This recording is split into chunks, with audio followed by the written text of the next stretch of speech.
Grove awnings, and guess what? Tarek Skubal's ready to go already. Yeah, take a look. Here's your opening day starter this season.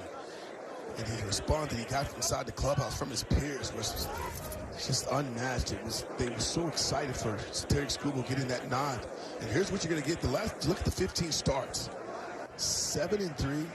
You can make the argument he was the best pitcher in all of baseball. He was dominant. Yeah. Well, he doesn't like waiting around. We're learning that. You guys know that.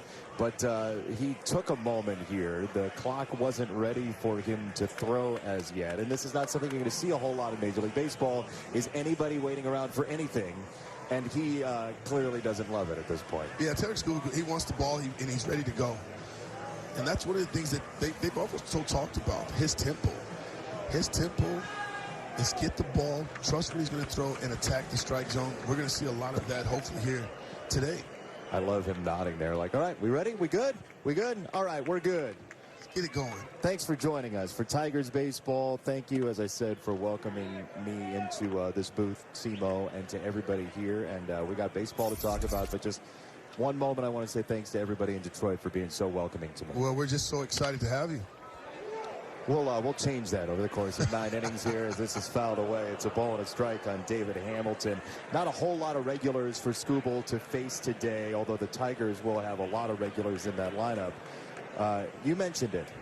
The response from his teammates. A.J. Hinch kind of led everybody down the path. Skubal said, look, yeah, my heart kind of sank because I didn't know the opening day start thing was coming, but I felt it a little bit in terms of the way A.J. was talking.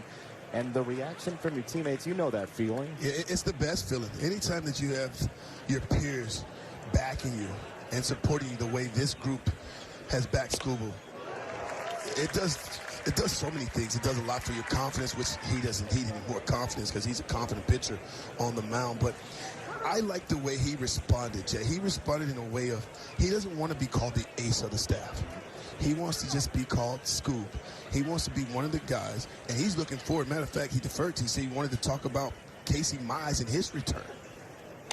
Well, I mean, he's out here throwing 98, 99. His first bullpen at spring training, he was out there whistling 100 toward people, and the hitters were like, dude, what?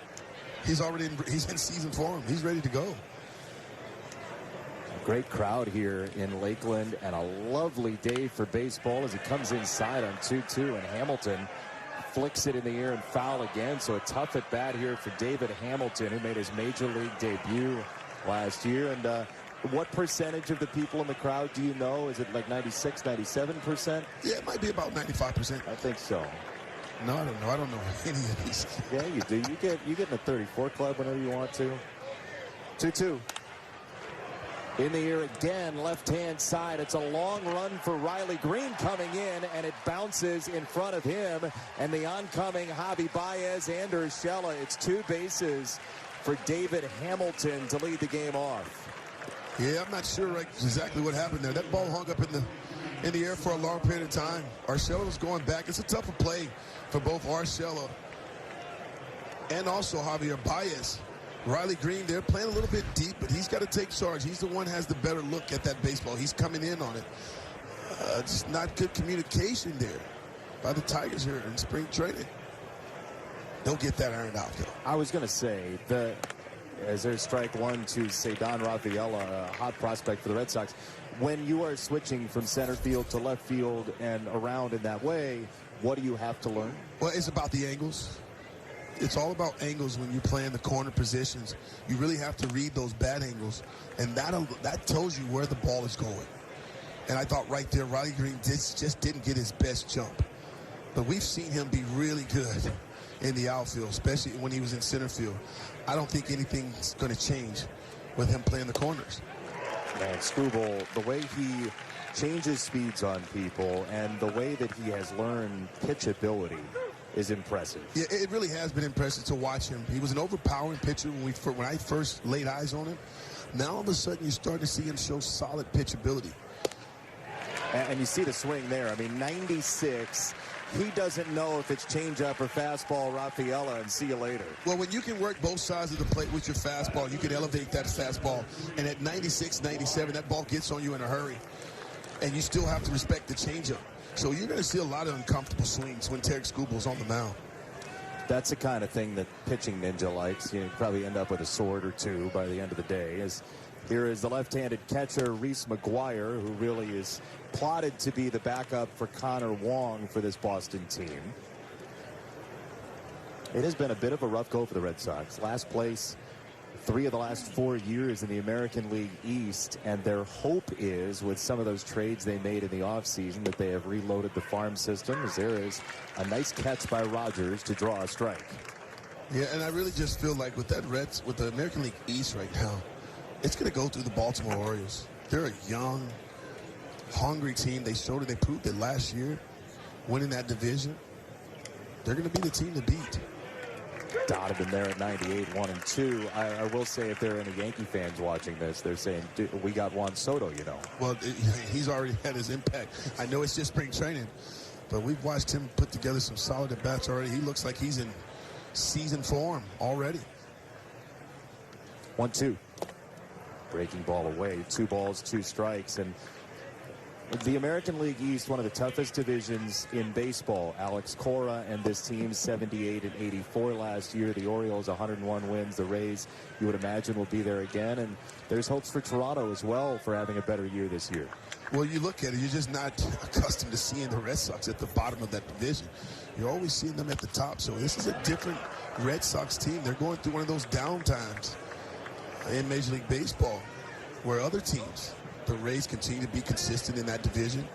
And then all of a sudden, Baltimore Orioles out of nowhere just picking the right pieces. Adley Rutschmans, the Gunnar Hendersons. And we're going to see a young man in Holiday. 2-2 runner goes. Check swing. Throw down to third by Rogers. Is a dagger.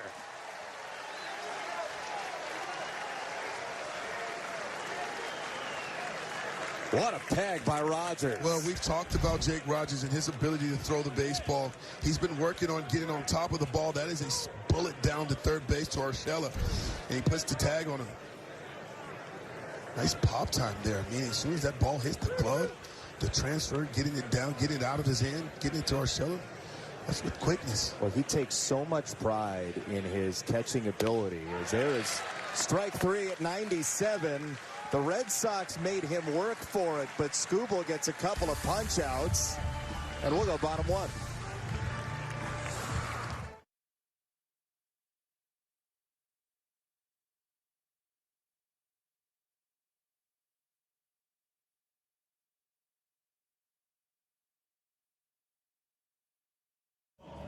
That's what we're here for, right? We're here for the kids. We're Sit here on the for the berm. kids.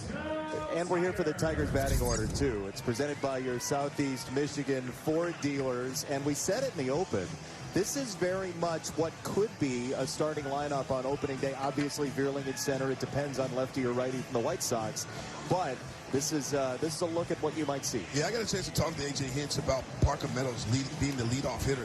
He really wants to see him take charge, take control of that position, because with his speed, his impact that he can have on the base pad can be huge. Matter of fact, he went as far as to say with the guys behind him, he can see him scoring over 100 runs. Here's the guy they're going to face today. It's a 25-year-old named Josh Winkowski. He is a native of Toledo, actually, so familiar with the Tigers organization. And some very nice numbers out of the bullpen. Sinker, slider, mid-90s fastball, can move it around the strike zone. Tigers are going to look to be aggressive early. He is a ground ball machine, too. He gets more than 51% ground balls, and you see, because he lives down in the bottom of the zone. Hard sinker from the right-hand side. Well, this is a guy that you have to think up. You got to look for the baseball up, and that's how you're going to be able to have some success. Parker Meadows in there. He is one of, 32 Tigers to get engaged this offseason. Yes, he is. Congrats to him and Haley as well. 2 of the 3 hitters in this inning scheduled got engaged this offseason. It was coursing through the clubhouse. It was definitely coursing through. It was almost like a copycat kind of lead. Everybody just jumped on board. It's like a new formation in the NFL. Everybody starts to run it. That's how the Tigers did engagements. Check swing. He did not go. 2 balls, 2 strikes. Plate umpire today is Lakeland native Sean Barber. A local product, as they say. Got the shades. Looks like he could be an honorary Tiger with the sunglasses that were floating around spring training the other day. All right, so Parker Meadows in the top spot. One of the things you'd like is to control the strike zone. He's seen 5 pitches already. Well, he's been better at that this season. And I didn't think he did a bad job of it last year in his first season when he got his late call-up. He went through a stretch, though, where he kind of lost the zone, maybe being a little bit too aggressive. But I like that he didn't panic. Bouncing ball to first. Bobby Dahlbeck makes the play for out number 1. He was able to make the adjustments, showed those patience, got back to being the hitter that he's been throughout his career in the minor leagues. And I think we're going to only see this young man get better. I'm excited about Parker Meadows in a full season at the big league level. You know, it's interesting. You have so many young at-bats in this lineup, and then you add a Gio Urshela, as the Tigers did last week, to put a veteran at-bat somewhere in the lineup, even though a large part of this goal for this year, stated by Scott Harris and A.J. Hinch, is to get, and A.J. will join us, by the way, in the second inning. For how long, we'll find out how much he can stomach talking to me. The whole goal is to have young at-bats, to learn what you have here. And I think we're doing that. You think about guys like Riley Green. If he can stay healthy, you want to see him play in 150 games. He will post. The numbers will be there. He's a 300 hitter with power to all fields. One of the things that he's focusing on this spring is, and he's going to continue to focus on, is get a good pitch to hit. We saw what Spencer Torkelson is going to be and what he's very capable of doing. He hit 30 last year. He's looking to keep that form going. Get up the middle. Winkowski got inside on him there to second base. It's Hamilton. And as we said, a couple of ground balls. It's going to be ground ball theater today as long as Winkowski's in the game, or at least that's his plan. And I've really been impressed with Coach Keith from a defense and offensive standpoint. He's making the routine play. I know there was a lot of question about his defense, but he's been making plays. He's also working on his footwork, turning the double plays. But offensively, here's a kid that's got a very short swing and can handle that bat by having power to all fields. You don't need Torque getting clipped by the first pitch he sees on Bowie Sports Detroit. No, we do not need that to happen. It's not great for marketing. Torque, just 24 years old, right? And we saw it in a different parts in the AL Central for me, but the difficulty he had a couple of years ago and the way that he has dug out of that with the hard work, and we've heard about what he did in Arizona in the offseason, 5 days a week, hitting and getting better. This is a guy who it feels like is primed for even more of a breakout year. And Jay, I'm just glad for you that you are now on the right side, hanging here with us with the Tigers. And so, no, you're going to get a chance to see it up close and personal on an everyday basis, that this young man here is starting to put together solid at-bats. It's a nice pick by Hamilton right there. Yes, it was. So 3 ground balls. A.J. Hinch, rating spike coming next. Live from the dugout, the skipper after this. When it comes to our game.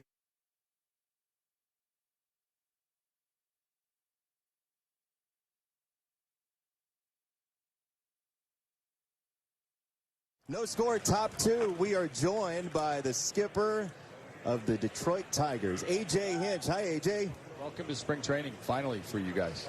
We finally made it. Yeah. Well, we've been here for a while, and you stroll in, get right on TV, and welcome to Detroit, Jace. Well, basically what you're saying, we're late to the party? A little bit. Every time a player comes, we've had a couple guys come in, claimed off waivers, or maybe been like, hey, welcome. And Carp tomorrow is going to play for the first time. Like, hey, welcome to camp. What do you got at Scooble so far? You know, first off, I love the days that Tarek Skubal pitches. You know, and he pitches with a ton of intensity, as you can see. Stuff has been real. His focus has been great. You know, I think it's going to be fun to watch him evolve. He's got so many weapons. And this spring, we're limiting them. He's only going probably 2 to 3 innings today. And he tries to get everything into those, 30, 45 pitches or whatever. So it's not always pitching like you do during the season. I love the changeup in the first inning. Obviously, the fastball's always been good. So he's fun to watch compete. This is in the air to the right-hand side. How much did he love that stoppage before we got going? Not at all. He loves waiting around. Yeah, not at all. So, yeah.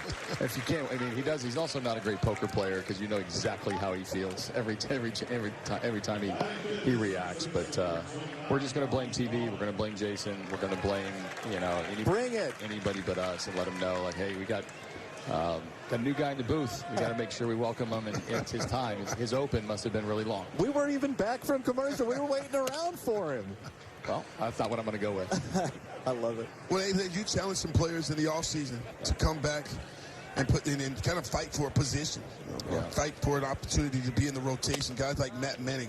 How impressed with what you saw from Matt Manning in his outing yesterday? Yeah, Matty's been good, and that's been a common theme for us, is if we want to be a better team, we have to be a harder team to make. And there is competition. You know, the opening day is a little bit of a false deadline. Like, yes, we have to make a team, build a team by the 26 people that go with us, but the competition is going to go on into the spring. And our guys took it very serious. I mean, obviously, that's a message I delivered last year in September.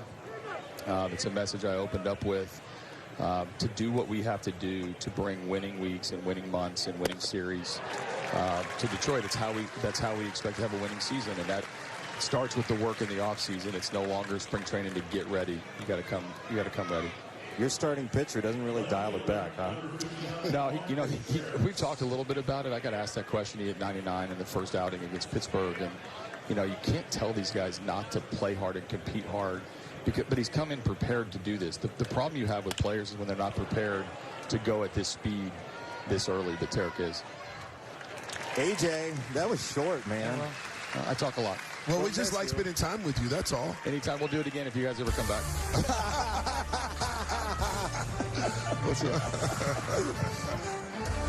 Get an 11%.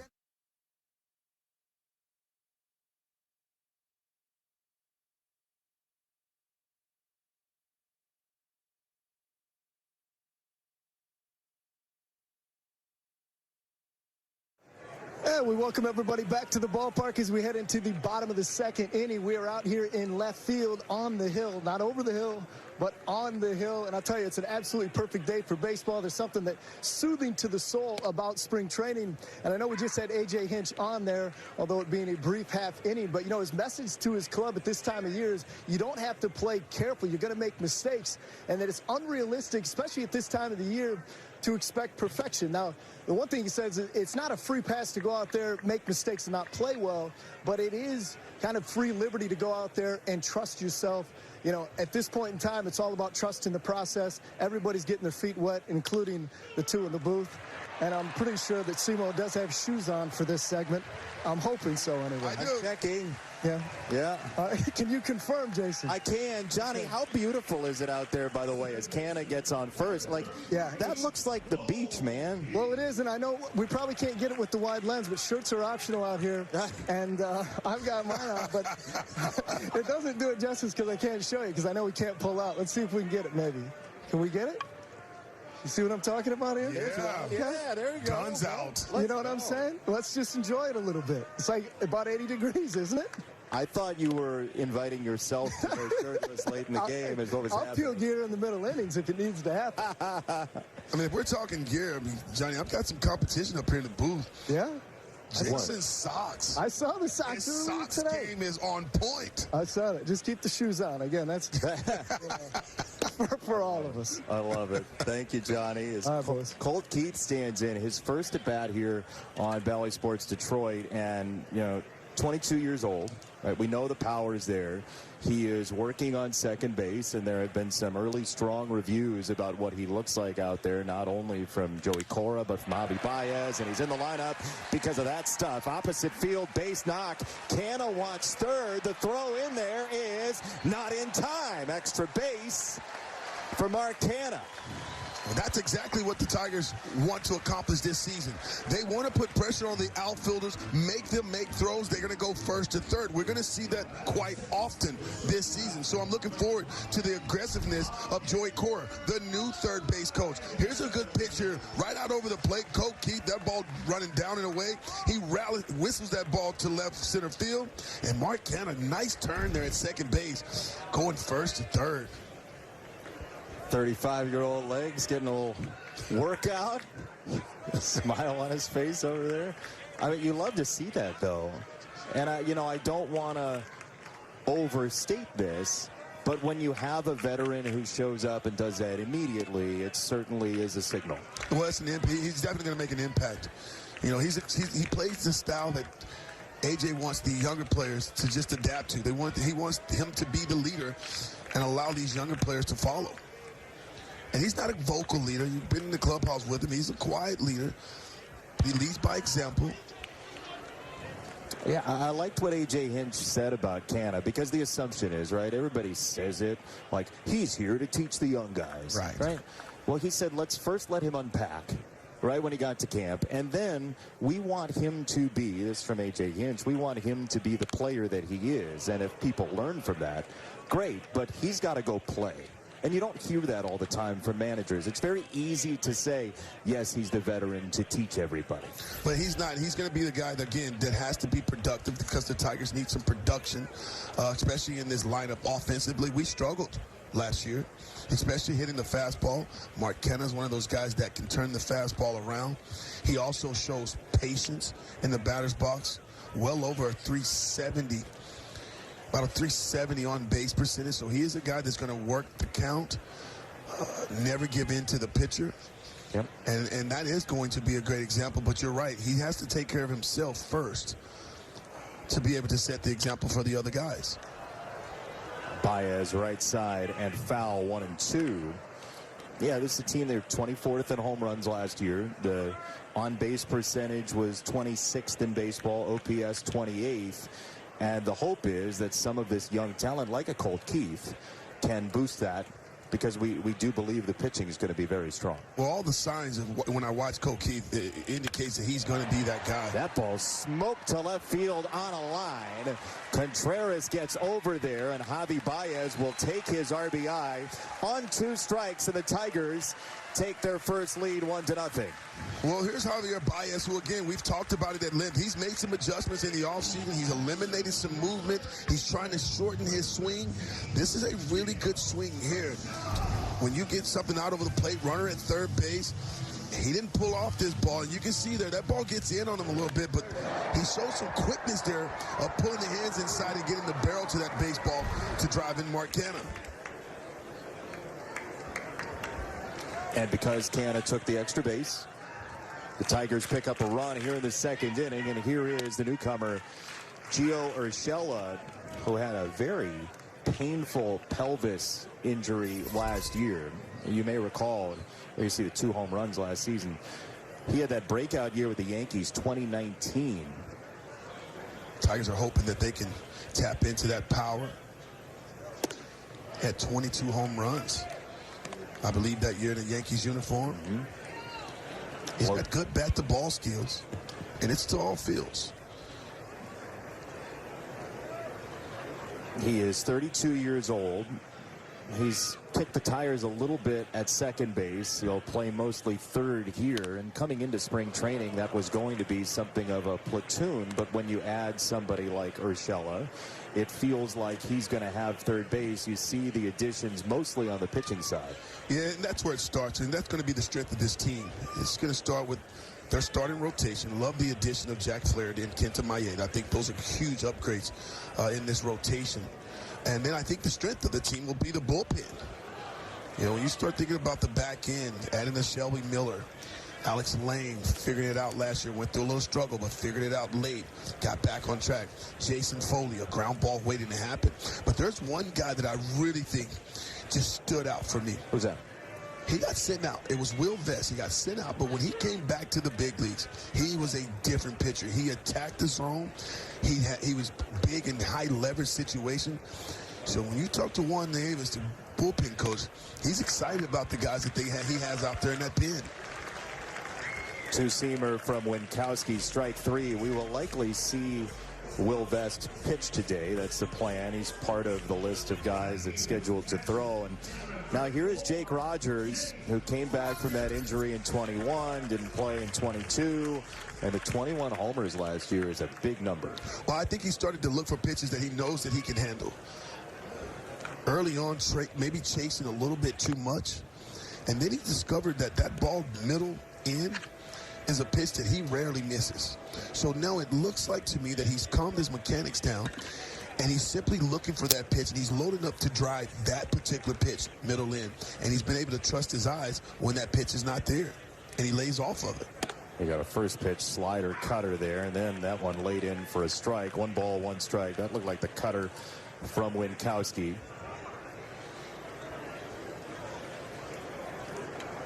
Keith at first. Colt Keith with a base hit to left. Set up Canna at third for the Baez sac fly. 2 balls and a strike. Mentioned Winkowski grew up in Toledo. He actually grew up going to Toledo Mud Hen games back in the day. I know you're beloved in Toledo.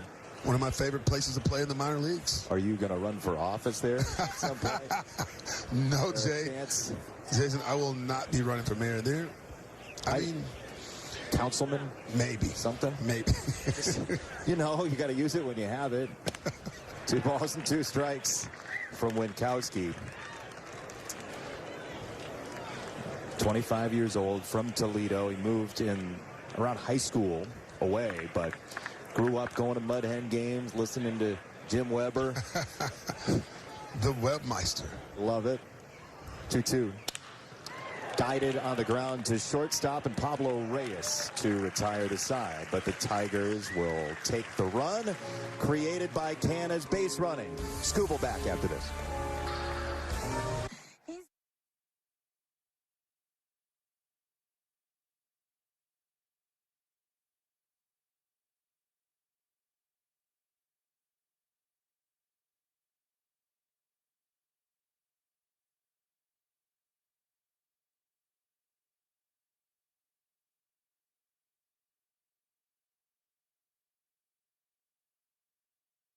Telecast is presented by authority of the Detroit Tigers and may not be reproduced or retransmitted in any form.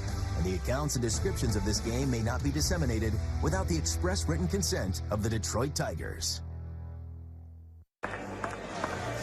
1-0 Tigers. Tarek Skubal still on the mound. And we'll give you the starting defense, brought to you by Glassman Automotive. We should have done it 2 innings ago, but I was talking a lot. Green, Vierling, and Canna left to right. There you see the infield. Rogers behind the plate, and Skubal, because he's always ready to throw, has already piped in a strike.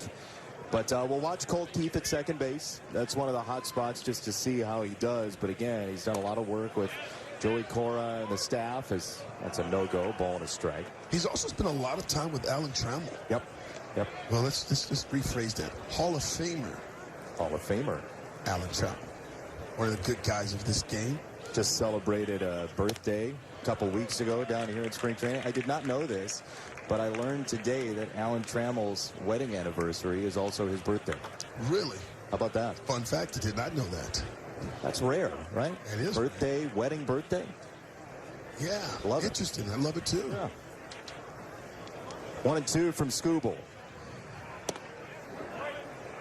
2 balls, 2 strikes. We didn't mention when the Red Sox had the leadoff man aboard that the pitch timer has dwindled from 20 to 18 with a runner on this year. Swing and a miss, strike 3, fastball at 99. Punch out number 4 for the Tigers' opening day starter. The biggest adjustment I believe, guys, that Skubal has made is his mechanics. He's synced up with his front arm, working north to south, and now it just kind of allows him to work downhill, and you see the plane there. That is a downward plane, which makes it very difficult for a hitter to barrel that ball up consistently. That's why he gets so many swings and misses. So why does that make it more difficult on a hitter? Well, as a hitter, we like to see the ball out of your hand coming in flat, where it didn't have a lot of movement, more or less straight. Those are the guys that get hit hard here at the major level. But when you can create a downward plane, with the ball being round and the bat round, it's just very difficult to make good, solid contact. And not to mention he's throwing 99 mile per hour with his fastball. And then he'll sling you a changeup. He was so good at that last year. That fastball at the top of the zone and then changing eye levels going to the bottom with the changeup was so effective for him. 2 balls, 2 strikes. I do love what A.J. Hinch said about him, right? You got a guy who you don't tell to throttle down because he always wants to compete. And with the new mechanics, he feels even more comfortable that what he's doing physically is right. Well, this is a guy that I want to play behind. Yeah. This is a guy that I run through the wall for, because you know when he takes that mound, everything he wants and more. That's Rogers to a T, framing that puppy up, and he just absolutely painted him on the inside corner. And Scuba throwing that 98-mile-per-hour fastball on the inner half. But look at Rogers here, the way he presents that ball. See him pull that ball, that glove back over to the inside part of the plate, and he gets the call. He's just got wicked stuff. You know, how many lefties really like pitching into right-handers? Not many. You know why? They're afraid they're going to make a mistake. They're afraid that ball, because they have natural movement away from the righty, they believe they're going to make a mistake over here and get beat up. Well, not this young man. This is when he's at his best, is when he's pounding that inside part of the plate. 1-1 to Dalton Guthrie. I mean, this is 8 batters, 5 strikeouts, and you have to be excited for Skubal just as a person, because last year you didn't know exactly how much you're going to get out of him, right? I mean, that's filthy. Well, again, when you go through injuries, you just never know how a player's going to respond or how he's going to come back. When he came back with a vengeance. He synced up the mechanics, and the rest has been history. I go back to the 15 starts that we got a chance to see him. It was dominating stuff. He dominated the strike zone. He overpowered lineups. And then when he needed to, he just finessed you like that changeup. This, like Bugs Bunny changeup. I mean, gas pedal, brakes, gas pedal, brakes. I don't want to drive with him, but I'll watch him pitch.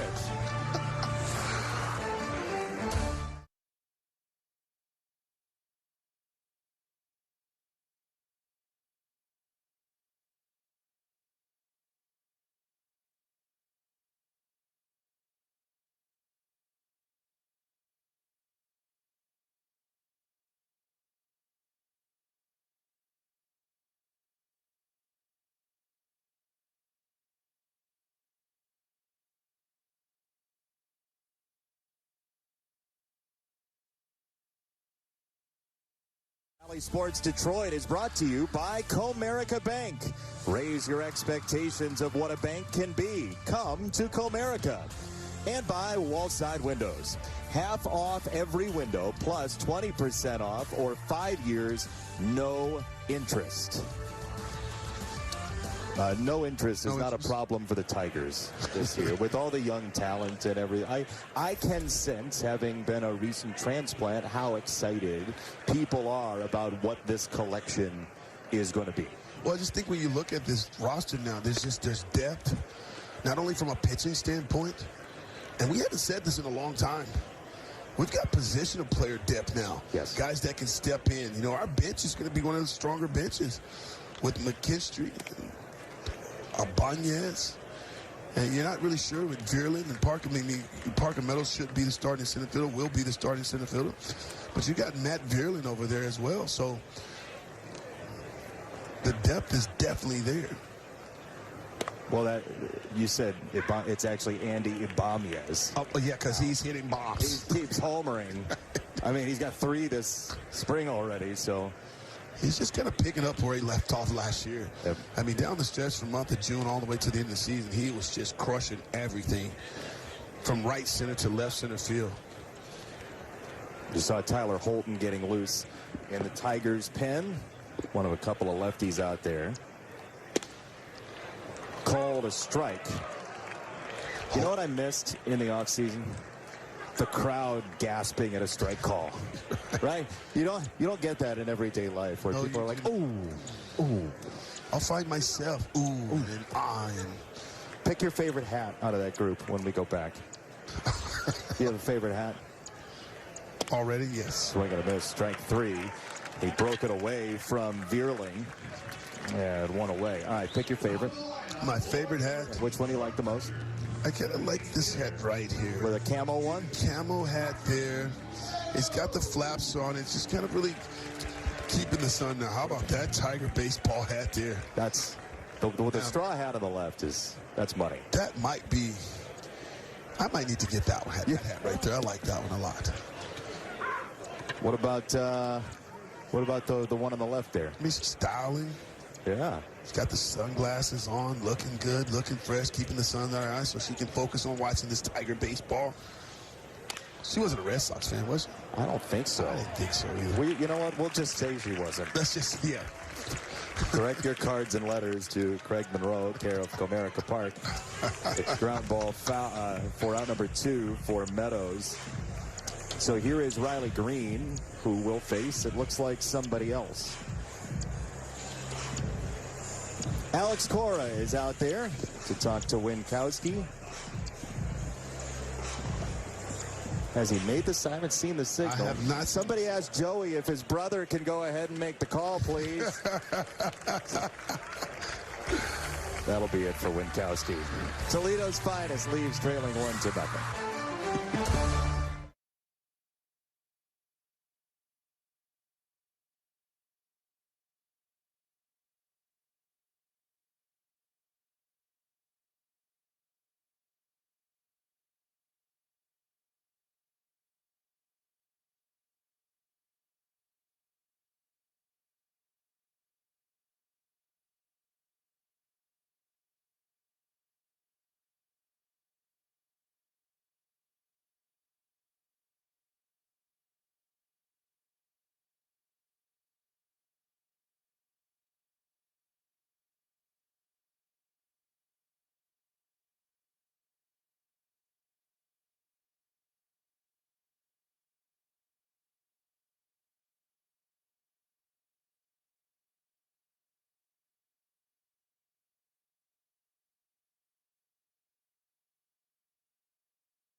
Select your seat for the 2024 season this upcoming Sunday, March 10th at Comerica Park.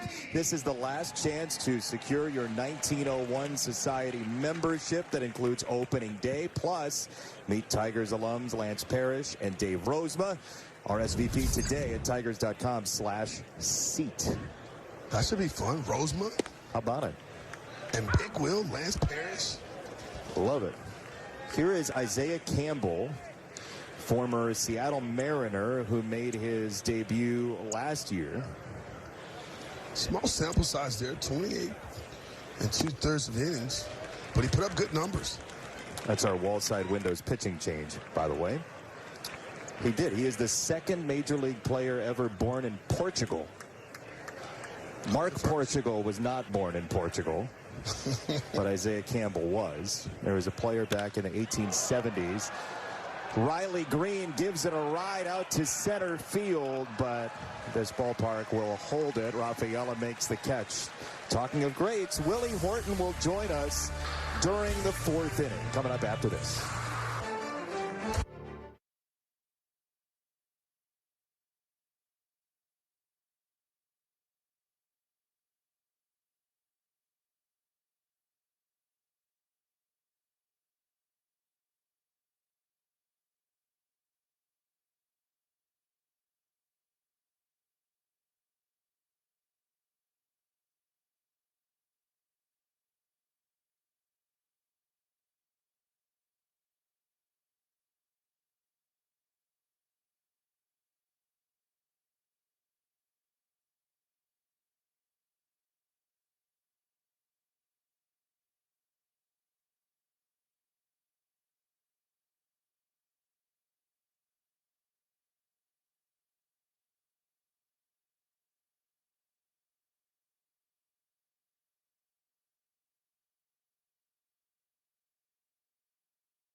We all know who this gentleman is.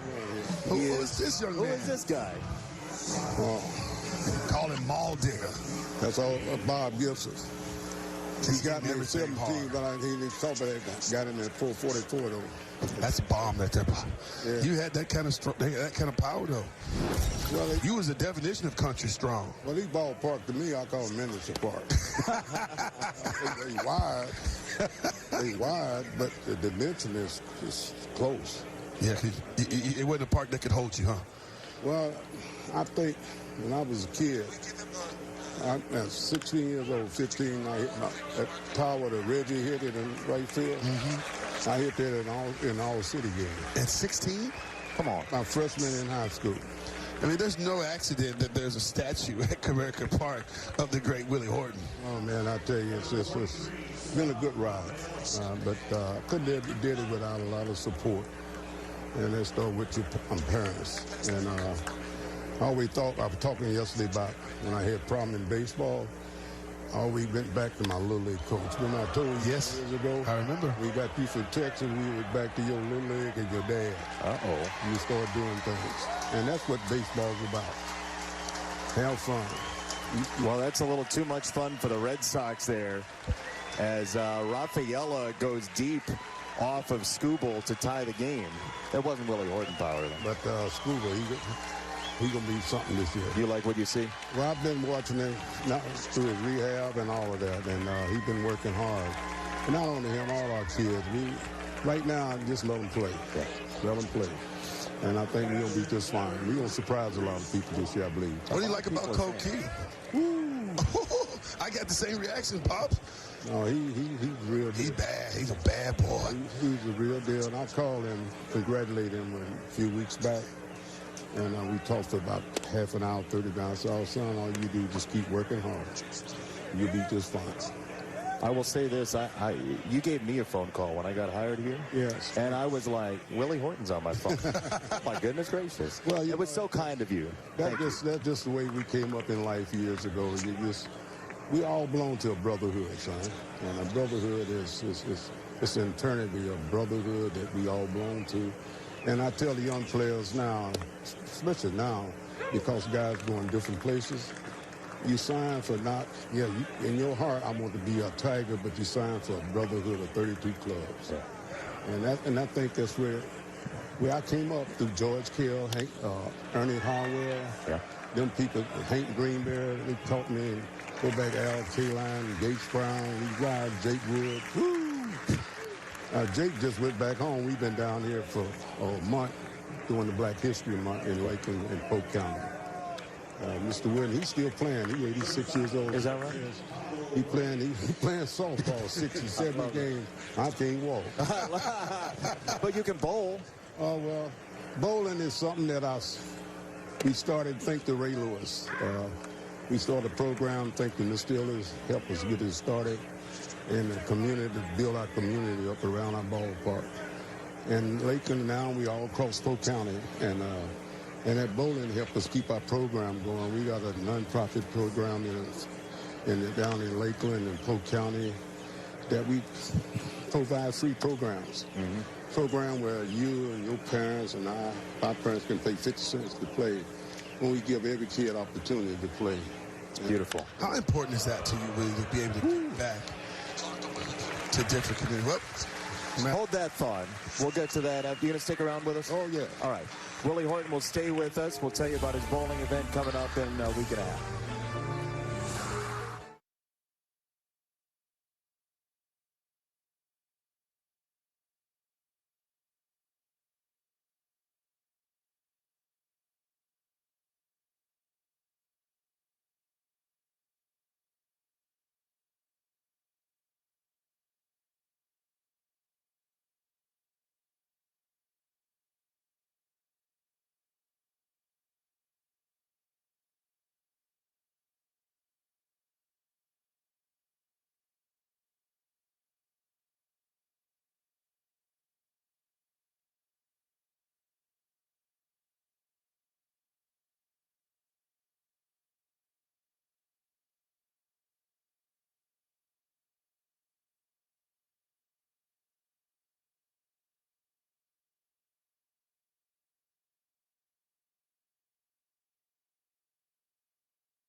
This is video from last year. We got Kirk Gibson rolling it. He called the other day and said he's going to be on the team. Is he? Oh, yeah. He said, no, I'm bowling.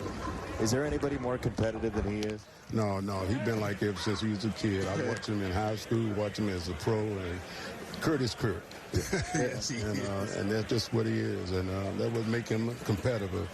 You know, I was involved with a couple of his sons playing in baseball, and one of them just got married last year. I forget which one. But I was a little disappointed that he didn't play in the big league. Yeah. Cam. Yeah. Talking about Cam. Cam, yeah, he should have played in the Cam big Gibson. league. Well, so it's the 14th, right? Orange Bowl lanes. If people Yeah. are down here in Lakeland, please stop by. Well, I tell you, it's the son. It make me think about the give back, and that's what we're all about. And thanks to Mr. Illich, getting involved in him in the last 20-some years and his family, that it's your give back, and that's what we got, because we all God's children. Yeah. We all God's children. Some people's misfortune than others. You have such a love for this city and for people. As somebody who is just moving to Detroit, what is it about this city that is so special to you? Well, this city, I go back as 17 years old. I had to walk from downtown. This city raised me. I look at the statue out there in front of Mr. Jenkins, the puppet. He used to give me food to cook, bring the players together. Then we helped bring the community together. And then Joe DeMarchi used to get tables, Parks and Recreation. And I get chilled every time I come to this ballpark at his statue. Them two people meant so much to Willie Horton, especially after 65. I lost my parents New Year 65 in a car wreck, and they kind of took me, helped raise me. You've been through so much in life, but there's a ground ball to third. You have a joy about you, and the Tigers will get a base runner here. Where's your joy come from, Mr. Horton? Well, I think it started with my little league coach, Mr. Thompson. Really? He put more than a bat and a ball in the hand. He gave us life. And that's when I preach out today. You know, you got to let the kids enjoy. You got to keep that little boy in you so you can keep learning and excel. Because you got to grow where you have good decision skills just so you can make good choices. And that's what life is. And what I learned in baseball, it helped me in the business world, in the corporate world. It helped me in the police department. A lot of people, I retired from the police department in 1992 as a secretary chief. So, but I learned in baseball from my coaches to kind of pass on to other people. Pops, one of the things I enjoyed about putting on this Old English team, playing for the Tigers, was being able to walk into the clubhouse and you had a locker in there, Willie Horton and Al Kaline, and I could pick you guys' brain. You haven't been in there a lot, obviously. How much do you miss being inside that clubhouse and being a person, for as we consider, say, as God, an icon, to be able to talk to these players? Well, it's a give back. Like, I still communicate. I had some problem this year. Colt Keith can hit the ball the opposite way, by the way. Yeah, he's going to be a good one. He's going to be a good one. He's going to be a good one. He's got pop to all fields. Let him play. So you wouldn't mess with anything? No. Well, see, in baseball, I told you, you got to add, not subtract. You take whatever it is. I've seen the worst two hitters I think I've seen in baseball swing the bat named Hall of Famer, Jared Jeter and Robert Young. Oh. But swing uppercut, but they had a good balance, good vision. Inside out, inside out, right field. And he's been doing that all his life. I remember his dad helped me get a contract many, many years ago, Dow Chemical. Is that right? I was working for this corporation, and I still got $1 million contract from Dow Chemical through his father. And he always had that little Yankee uniform. Ever since he was a little boy. But so he was born to be a Yankee. That's been a dream ever since he was a little boy. But, I think that's what it is. You take everybody out there, and like I told you, Greg, they call you Seymour. They call me Seymour. But I call you Greg. Son. Pops, you call me whatever you want. Yeah, that's right. But I remember when you start walking across the field, you start talking about coach. I said, no. How about you? You forgot yourself. You got to grow to your own ability. Let's go back to your mom, your dad, your little league coach. Get you back to the basics so you start listening, pick and choose. Then you start growing. And I think that's important. Marcus Tim, the same. Marcus Tim's had the same thing. Pops and I would have great conversations. Pops even went out, came to Puerto Rico and worked with me on my hitting. And I became, we call me a young mall digger. I was jumping off my back a little bit, off my bat a little bit. And I owe it all to you. And I love talking to you every single day. So sorry to hear about your sister who passed away. Oh, man, it's something close. And she was more than a sister. She was my parents. She helped raise me. You know, I'm the last of 21 kids, and I've been blessed. I'm 81, been very blessed, got a beautiful family. We lost our oldest girl about 6 years ago. We got 6 other fine kids. And we fortunate, they kind of chaperone all of us down, me and my wife. You got a new title here. You want to tell us about your new title? I mean, you're big time already, but you got bigger.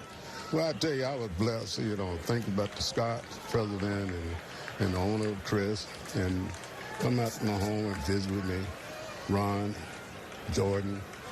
And I didn't understand it at first, but I had to go in the bathroom about tears. They gave me a new title, Legendary Ambassador of the Detroit Tigers. That's beautiful. And I went in the bathroom and I got on my knees and said, boy, long way from each project. A long way from. It is my pleasure. It's so great to meet you in person, and thank you. Thank you. You'll do it again. We will. Absolutely. We'll do it soon. Willie Horton, ladies. The great Willie Horton.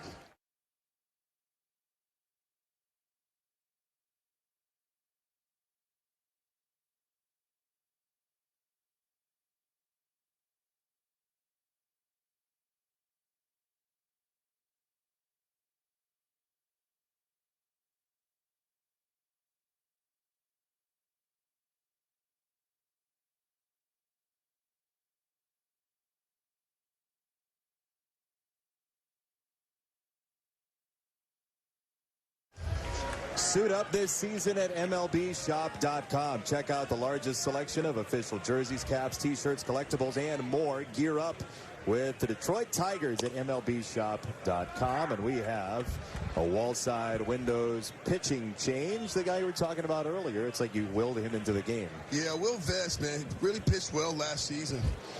Pounding the strike zone with fastball mid to upper 90s. Love his ability to use both sides of the plate. I really think he took his game to the next level. He started elevating that fastball, getting tons of swings and misses.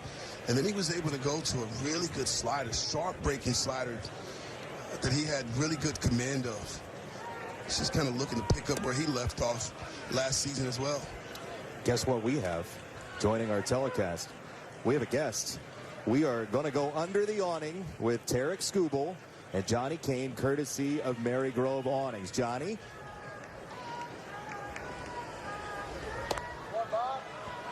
Johnny. I think that's too much golf. Hi, Johnny. Ball, not enough sunscreen. I think a mixture of all three. So we were talking about, we're just trying to show, I think maybe we had a clip on the mic there. Let's get a better look at that. He says playing too much golf for that on here. Yeah, a little too much grasslands. Maybe wear some sunscreen or some sleeves next time. All right, well, you had it working out there today.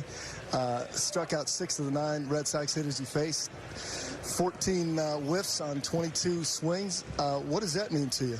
I thought I did a good job of executing pitches. I think Raj called a great game, and we did a good job of kind of pitching to weaknesses, I thought, today a little bit, and reading swings and then attacking guys based on that. So hats off to Raj. He's got great feel back there, so I just kind of have to throw when I'm on the mound. Do you remember, was your first spring training 2020? Mm-hmm. How different is Tarek Skubal today than the Tarek from a couple years back? Way different, way different. Same competitor. I've always loved to compete, but just the confidence that I have in myself, I think, is a lot higher, knowing that you belong at this level. In 2020, I just came off a AA season. I had no idea what the big leagues was like. I thought I was going to go play in AAA and kind of get accustomed to that, and then COVID obviously shuts everything down. And then, but from 2020 to now, I think I'm a completely different pitcher, but same competitor. When you get the opportunity to start the season, how much do you relish, being named the opening day starter, but to be able to set a tone for a team that has expectations? Yeah, I don't know if it's completely set in yet, starting opening day, and just thinking about it, your heart starts to thump a little bit. So it's pretty cool. It's pretty special. You're going to cherish it the rest of your life.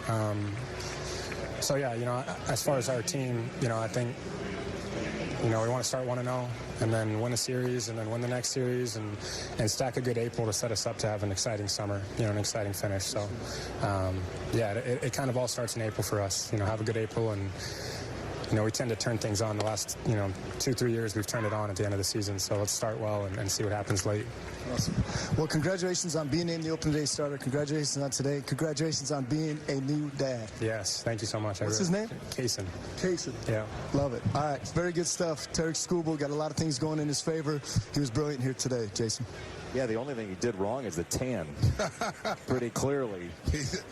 He said it though, Jay. He's got to put suntan lotion on. No, he's there. He sees everything. I have been so impressed talking in the time that I have with him at spring training, just how his mind works, how he deconstructs stuff. Like he thinks about pitching in a different way, and you can see why he's become what he's become. Yeah, very mature. Again, Johnny talked about his first spring training was 2020, and he's a young pitcher.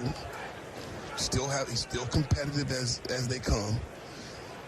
But to watch him develop, mature, and really kind of take ownership of what he can be, and that's a front of the rotation pitcher.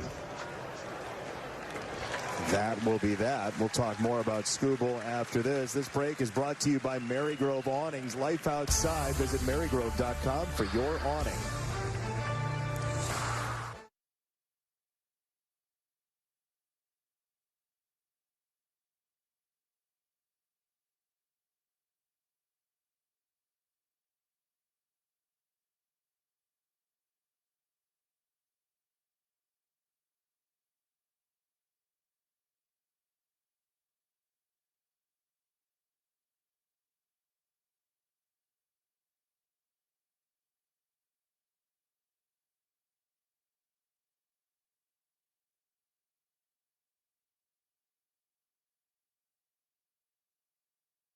Marygrove Awnings, and we're going to go under the awning with Scott Harris, courtesy of Marygrove Awnings. I asked him earlier this spring training, if you're a 10-year-old, what would you be excited about this Tigers team?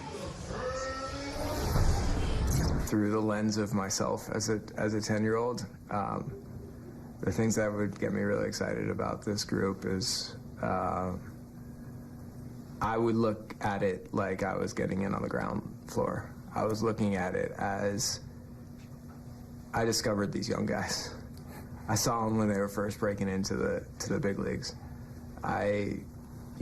Whenever Cole Keith comes up to the big leagues, like I saw him for the first time, which is going to make it even sweeter when he's standing on a platform somewhere receiving, award, or we win the pennant in the future. Like those storylines are even sweeter if you were there when it all started. If you showed up when you saw these young guys just starting to come together, starting to find their identities, starting to figure some things out in the big leagues. If you're there for the entire journey, start to finish, the finish is a whole lot sweeter. That's how I would look at it, and I think it's going to be pretty exciting for the people that approach this season that way. We all get these jobs in baseball, right? You are a color analyst. I'm at least masquerading as a play-by-play announcer. Scott Harris, the team president, but we all got into this for a reason. It's because we loved coming to the ballpark. And to hear Scott talk about what he would look at with this team, I thought was sort of bracing, because there is that ground floor aspect where you got to see every one of Colt Keith's at-bats, right? And when you have that feeling, it kind of feels like you're growing with the team. Yeah, and that's what I want our fans to jump on board with these younger players is they're going to go through some of those ups and some of those downs. But I want the fans to feel like, they grew with these players. They've watched them grow and develop to hopefully become superstar players and be the reason that this team wins the championship. Yeah, it's not apples to apples, but what we've seen with the Lions, with this city, and the belief, as Urshel is walking that thing off, the belief that you can really just change the whole feel of this city. I mean, all the fans with what the Wings are doing seem primed for an excitement level across all seasons that is enlivening. can be. It really is. And to watch Dan Campbell with the Lions create a culture, to see Scott Harris come over here with A.J. Hinch, these guys creating a culture that has expectation, a culture that wants to prove we'll get back to the winning ways. It's so encouraging because it's, again, everybody on the same page, pulling the same way. And you talked about it. It's the Lions. It's the Red Wings. It's the Tigers now. So we're going to continue to talk about Michigan sports. Diving play in center by Rafaela, and what we have heard about him is the defense has always been ready. A 23-year-old who knows exactly what he just did right there. Well, he kind of played this ball into a highlight reel, took a bad route, but when you have the kind of speed that he has, you have that makeup speed, and that's exactly what he does there. And when you lay out, that's showing off your athleticism, and he has a ton of that. He has the homer off of Holton. That's the only run for the Red Sox to this point. This ball smoked to left field down the line, and Jake Rogers has himself extra bases for the Tigers with one out. Well, Rogers understands what he likes in that batter's box now. He's calmed his mechanics down. He doesn't have that real high leg kick, but he gets himself in a hitting position earlier, and he's hunting this pitch right here from the left-hander, trying to get down and into him, and he beats him to the spot, and he drills that ball down the left field line. He's got himself an easy little double-A. We don't need to figure out what happens in case of a tie here, so why not just grab a run while you can? Here's a situation for Matt Vierland. There's one out. He's got a really good inside-out swing, so he'll be looking to drive the ball to right center field, especially against the lefty. That, you see the last name there, by the way. That is pronounced Jakes. Joe Jakes is the left-hander. You would think it's Jacques. That's what I was going to say, so I'm glad you corrected me. Yeah, it's actually before Jake. I even got started. Jakes. Jakes. That's as American of a pronunciation as you could get. Hey, it's Jakes over there.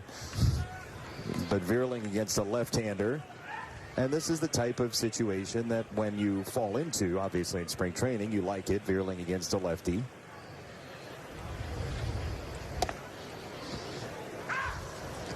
So Rogers at second base, one out. We thank Willie Horton for stopping on by. Obviously a very difficult time, as you mentioned, with him losing his sister. But I can listen to him talk about life for days. I can too. I just enjoy every conversation that I've had with Mr. Horton. Value our relationship. Jace Young, by the way, is out there pinch running for Jake Rogers. Now the Tigers want Matt Vierling to take some chances, especially when he's up in the count. Want him to get that bat head out in front a little bit. Take a chance to do it there. Vierling takes a walk, so 2 on, 1 out for Meadows coming up, or at least his spot, and it's going to be Ibanez pinch hitting for him. Sorry to Scoobs, by the way, for giving that home run to him. It was Holden that gave up the home run, but which is a rarity as well, because Holden did such a great job of getting both lefties and righties out last year. It is spring training. It is spring training. For substitutions. They don't count. The home run. No, they don't count. It doesn't count. We were talking to Willie anyway. It barely even happened. Just circle the 1, cross it out, make it 1-0. Young at second base. Kreidler, and Young was hopping off at second and got picked up. Well, this is something that the Tigers have been working on. Again, you talk about being aggressive, not having to have a lot of speed, being intelligent and smart base running there. And Chase Young there maybe a little bit too aggressive. But they're doing something called this, it's almost like a hop steal. And the Yankees have perfected it. We've seen Volpe over at the Yankees, still over 20 bags doing it. Just trying to catch the pitcher sleeping. Yeah, it's this athletic lead that people are taking. Well, a lot of times what happens with pitchers, when they see you go into your secondary, they assume that you're shutting it down. And so that's when they deliver the ball home. Well, now guys are getting into their secondary, taking that hop, and they're taking off for second or third base.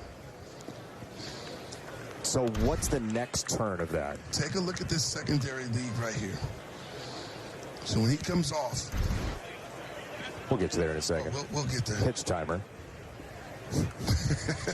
We got to sneak stuff in Major League Baseball nowadays.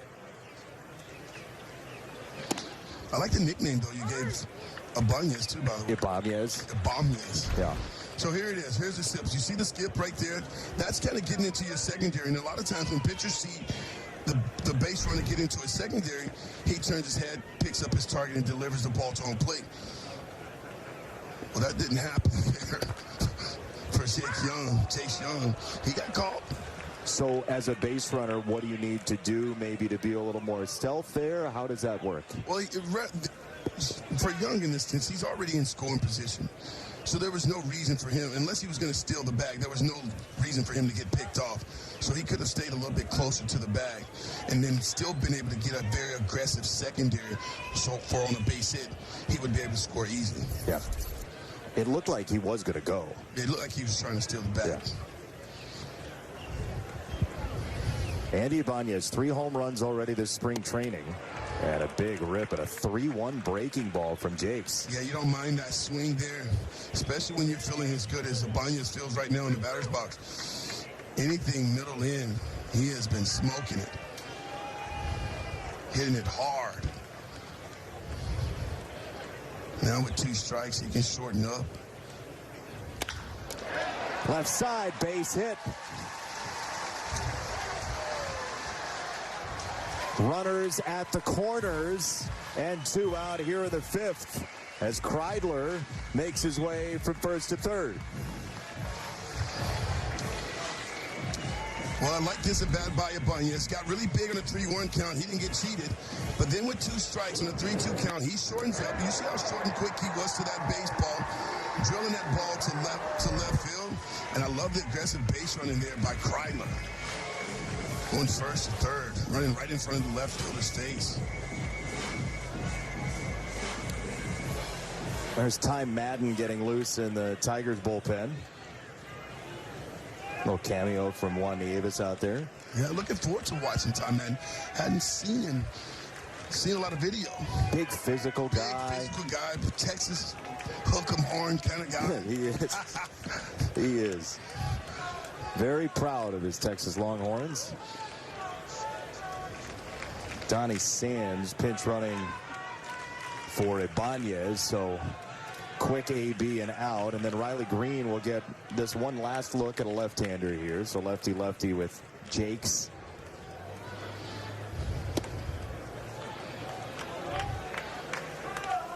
Like Riley's approach against left-handed pitchers.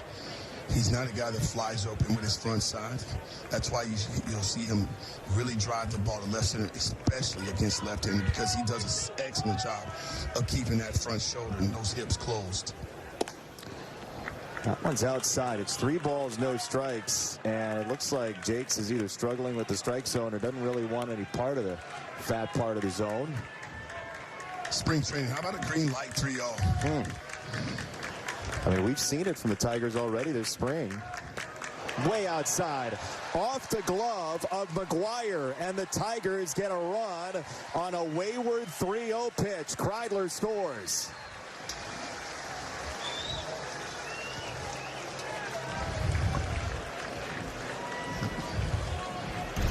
Looks like Zach Stowe's one of these sweepers here that just kept running away.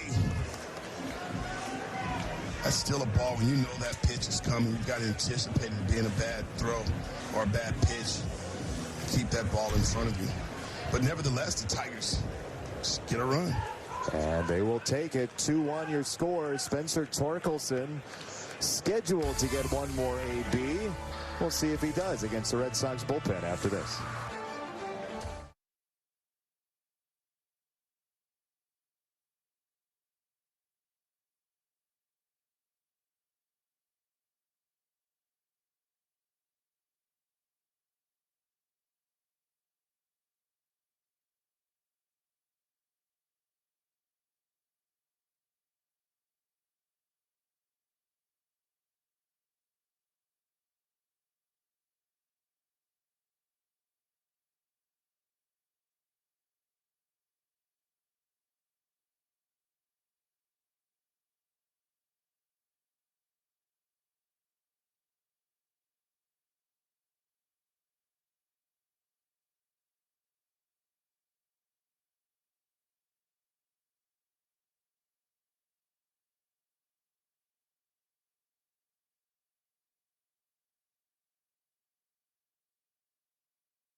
Metro Detroit Chevy dealers grant us a look at Spencer Torkelson and what he did last year. Age 23 or younger, 30 homers, 90 knocked in. That is very select company. Yeah, the biggest thing, but the biggest adjustment that I saw from Torkelson last year, and we'll focus, let's say this, we'll still focus on the mechanics first. Yeah. He's got himself square with his shoulders, where his hands can just roam freely through the strike zone, meaning he's stacked, where everything's in a line. Before that, prior to that, he was turned down and in, which would force him to pull out with his front side.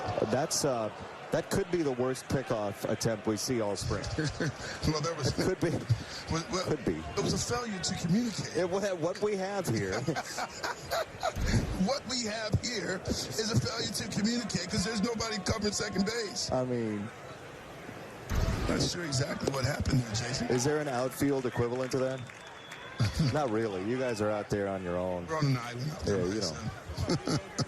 I was talking to Veerling earlier today, and I was like, what is the difference between your mind and the outfield and the infield? He's like, well, when I come from the outfield to the infield, I have to say, like, oh, man, I'm real close here. Like, stuff's going fast. Oh, it's happening quick. Yeah. But he's done an excellent job of making that adjustment, being able to play outfield and play in third base. He put together some really good defensive plays at third base down the stretch last year for this Tigers team.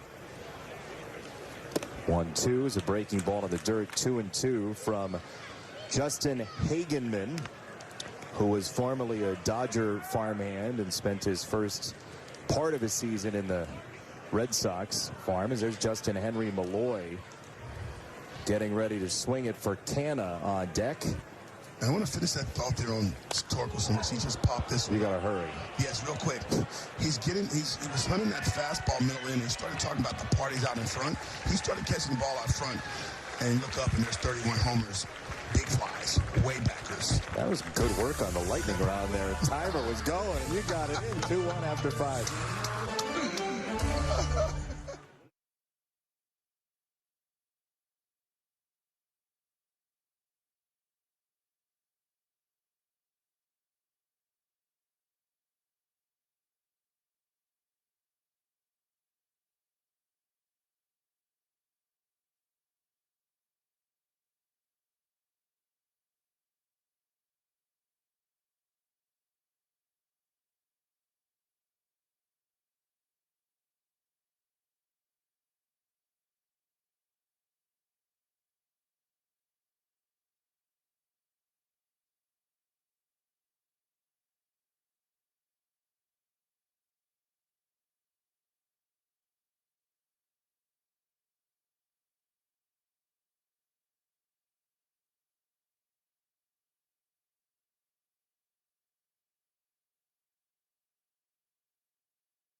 Michael Odino, our director, with a Cubs jersey for us.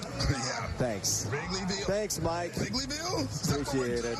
That's the Cactus League. I mean, we're turning the page on Chicago. I mean, there you go. Ready to take two. Thanks, Mike. The Tigers, baby. Well, how tall are these chairs, dude? Do you feel tall? I do. Is this as tall as you'll ever be? Yeah, it's not even close. It's not even close. We've had some fun already. Tarek Skubal joining us, Willie Horton as well, and look, it's just great to have baseball back. It really is, and I'll be honest with you, it's so exciting to have you here. Oh. He's a big timer, big national guy. What? Now he's a Tiger broadcaster. I get to have some fun with you, and I mean, you've been great. So you're making this very, very fun and exciting for me. So well, here's the bribe then. Here's for you saying that. I mean, I'll take it. Yeah, no, I don't want it. So look, true sentiments. AJ Hinch was very kind today in talking about that, but he also took away away any possibility of under-promise and over-deliver. So I don't appreciate that from our skipper. But everybody has been so kind, and I am loath to make this about me in any way. But thank you for saying that. And I cannot tell you all how excited I am to be a part of not only this team and the young talent and the kindness they have in that clubhouse and in the front office, from Ron Colangelo, Ben Fiddleman, and then all the way up to Chris Ilitch, but with Bally and Jeff Bile and Brady Klima and our entire crew. And I feel like I'm the NASCAR driver doing all the sponsorships at this point, but I mean it sincerely. There are some great people here, but people just want to do good television, and people just want to enjoy Tigers baseball. And look, Ty Madden, young right-hander, is a part of that. But thank you for saying that. I appreciate it. Yeah, you've joined the best team, and that's what I like to. I talk about it so much about being a player and being in the clubhouse where you could create this great knit group, right? And your brothers. Well, I have been very fortunate to get on this side with Bally, with who you mentioned, the Jeff Bowles, the Brady Climbers, people that believe in you and want to see you succeed. And so, again, welcome to the family. Oh. And we'll get to Ty Madden here because, again, this is another guy that we do want to watch. I mean, the sentiment's over. We've poured our heart out already. We've been nice enough for a long enough period of time. Let's get back to baseball. This is baseball. Let's go. Here's Dunand, who came in as a defensive replacement earlier on over at third base for Romy Gonzalez. 2 balls and a strike. We go to the bullpen. It's a wall side windows pitching change, which was interrupted by all of that saccharine kindness. That mushy stuff, right? It was. That's what you call it. I did. Oh my goodness. But we have 5 telecasts that are emanating from Bally Sports Detroit. There's your wall side windows pitching change. That's with AA Erie, the champion Seawolves. Like the strikeouts per 9, very low walk rate. He's a big young man on the mound, has mound presence. He's shown the ability to attack the strike zone at a high level. Not to mention, he's got a 97, 98 mile per hour blazing fastball. He will ride that up in the zone, certainly. Yeah, when you have that kind of velo, you're going to get tons of swings and misses at the top of the zone. Tough pitch for a hitter to lay off of. And almost an impossible pitch to get to. Caught Dunand there. It's a hit by pitch for Madden. Yeah, that wasn't a purpose pitch there, guys. It was a slider. It's spring training. He's just working on some pitches. And you can see there that spinner just kind of spinning, didn't run away from the batter as Madden was hoping for. See a lot of plunk batters this season already. I mean, in spring training already. What do you attribute that to? As you see Keston Hira, by the way, over at first base, part of the substitutions. Just guys just working on different things, trying to get a feel, trying to throw that slider nastier than it needs to be. And then that's when it just starts to spin, when you can just have good arm action, release it out in front and allow the movement to happen. A lot of guys haven't found command of their fastballs. A lot of two-seamers running in on our hitters.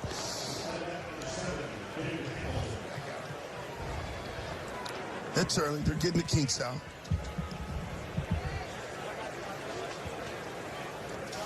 Aren't we all?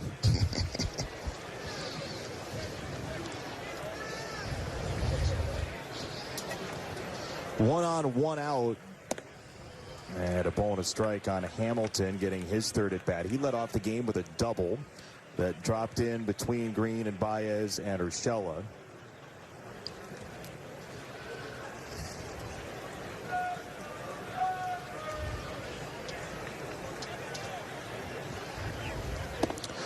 Hamilton playing second base today. They've had an injury in camp to Vaughn Grissom, who they got from Atlanta, a young, talented middle infielder. They'll pair with Trevor Story.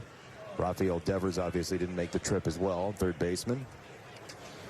What a hitter he is. Oof. And like the nicest assassin you'll ever see, right? He got that big smile on his face. They finally gave him the big contract. I know he was thrilled. Alex Cora was thrilled. Well, you just pull for the guys that has this infectious smile, that you can genuinely see that they enjoy the game. They enjoy playing the game. And he's one of those guys that truly enjoys it and plays it at a high level. superstar level. 2-2 on Hamilton here. He's 26 years old. He made his major league debut last year, just 33 at bats worth, as the Red Sox gave him and Rafaela and a bunch of young guys some opportunities late.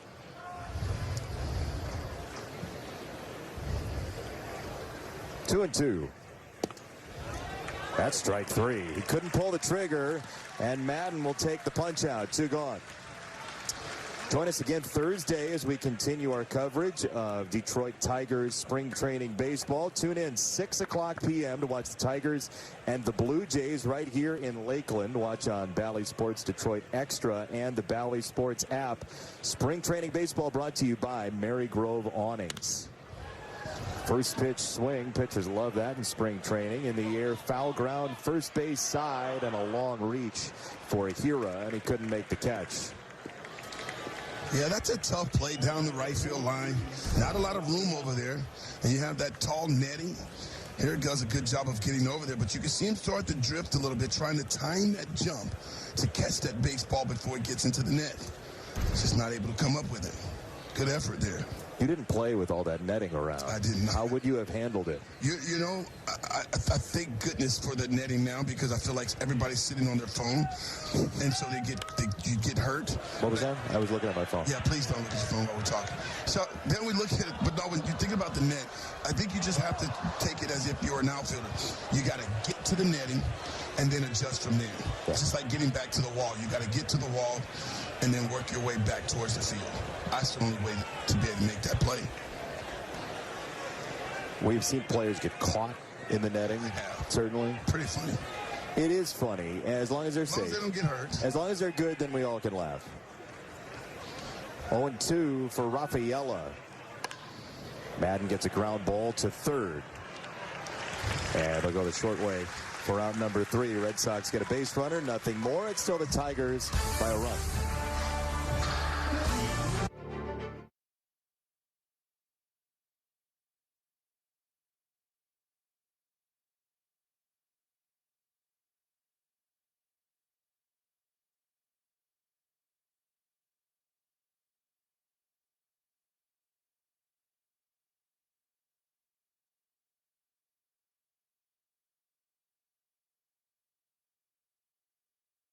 Catch the Tigers and Yankees in New York City this May with Tigers Vacations. In addition to the series at Yankee Stadium, enjoy a special visit to the Baseball Hall of Fame in Cooperstown, New York. Enjoy private tours, luxury hotels, and team meet and greets. For more information, go to tigers.com/vacations. The newly minted Hall of Famer is hiding behind Jeff Greenberg. The skipper. I can hear the skipper right now. I don't know. They put me in the Hall of Fame. I just kept tricking them. All I had to do is put the lineup out. I just signed the name. A really good impression. He is a beauty because of he's so animated when he talks to you. People got to see this impression. He gets to him going to see, well, I don't know. I'm just tricking him. I just write the lineup out. I don't have to do anything. You know, why am I going to the Hall of Fame? I said, because you're a great skipper. You get the most out of God. And he just walks off from me. I said, you are a beauty. Wait, he doesn't like that impression? Well, he loves him. Give it to us. Every time he sees the hand working, he goes, well, I don't know. What are they doing? What are they talking about? You're talking about a perfect player. There's no perfect player to play. He cracks me up, yo. So good. He really does. It's so good. I asked him about Coach Keith.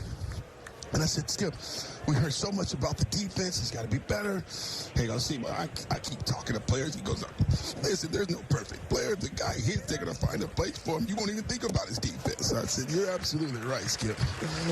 Ball forward and Justin Henry Malloy, who's commanded the zone, sneaks through as well. That, how often do you work on that impression? You know, I don't even have to, Jay. It comes naturally for me with him because I spent so much time around him and I listened to him and I just watched him so close because I just really looked up to him.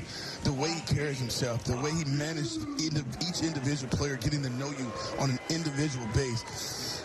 I just thought that, man, he is one of the guys that I truly look up to in this game.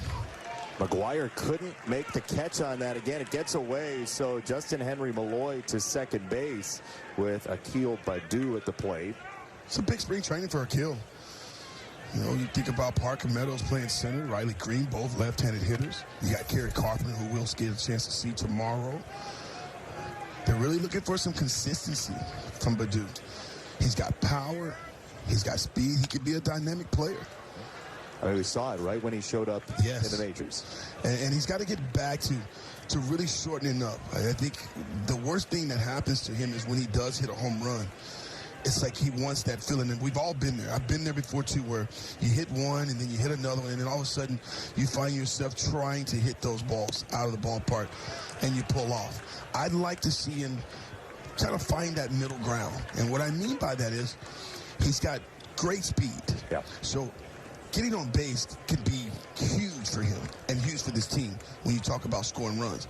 But just shortening up and driving that ball up the middle to left center field. It's a tough pitch there by Hagenman for strike 3 and 1 away. So look, A.J. Hinch said it, and you talked about it a little bit. The deeper your roster, the tougher it is to make your team, the better. And the skipper also knows that you're going to need more than 26 guys in a season. Well, he definitely believes, I think we all believe that Akil Baddoo can be a dynamic player. But until you find consistency, it's kind of you're in a place of kind of waiting and seeing, because you've seen flashes of it, as you alluded to, when he first stepped on the scene. But he just got to find that groove, and I think he's fighting himself a little bit right now. But competition, good competition, is good for everybody. It brings out the best in each and every individual player, I believe. And we've got some competition here.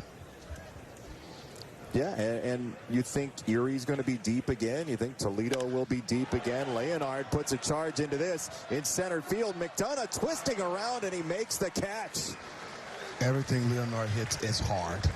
All spring long since I've been here, he has been absolutely crushing the baseball. Short, compact swing. But how about the play by the center fielder? Gets a good jump, turns the wrong way, turns the other way. That ball's dancing out there with that wind blowing here in Florida. But I like the adjustment. That, for me, is textbook, where you turn to the left, and that's the wrong way. Now the ball moves, and you get your head turned on the other side. Well, it's not there either, Jason. I've got to turn back and make a play.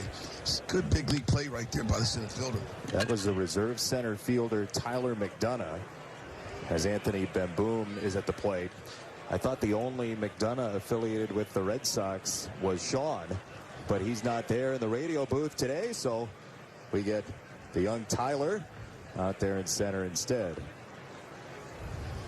I think Sean does like 15 games nowadays. He golfs a lot. Then he'll do a game every once in a while. Just enjoying his time. Sean's sitting somewhere watching a hockey game going, why is Benetti talking about me in the middle of this spring training game? 1-1.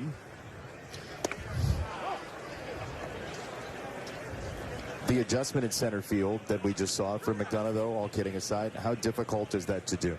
Oh, it's one of the toughest plays. The ball just hit right at you. It's arguably the toughest play in baseball.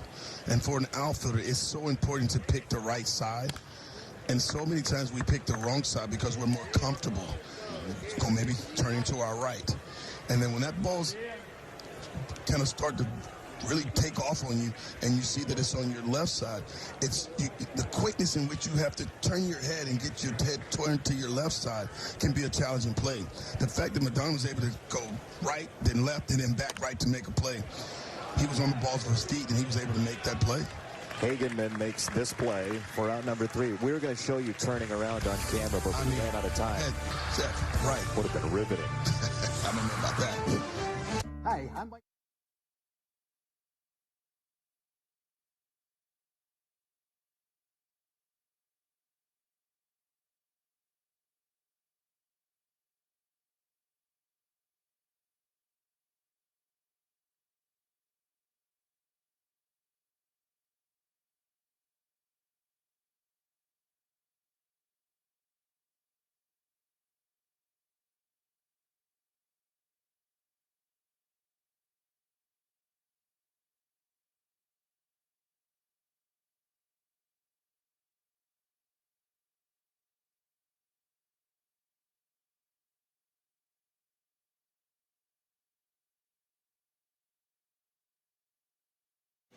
Wallside Windows gives us a look at the Tigers television schedule this spring. We will see the Toronto Blue Jays coming up on Thursday here in Lakeland. Then the hated Minnesota Twins on March the 12th, the defending division champions.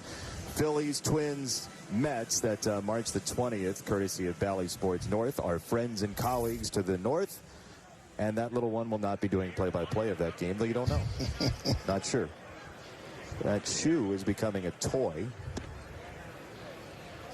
You know what? Watching kids have fun at spring training is a joy. It really is. And just watching people in general just laying out on the grass. I call it the grassy knoll out there. I don't know why I call it that, but it's the berm. Like being out there and just taking in a ball game. Paws. Working on their working on tans. You got Tiger Paws here. That's Southpaw there. It's the Lakeland mascot, Southpaw. I'm getting all my cats in order.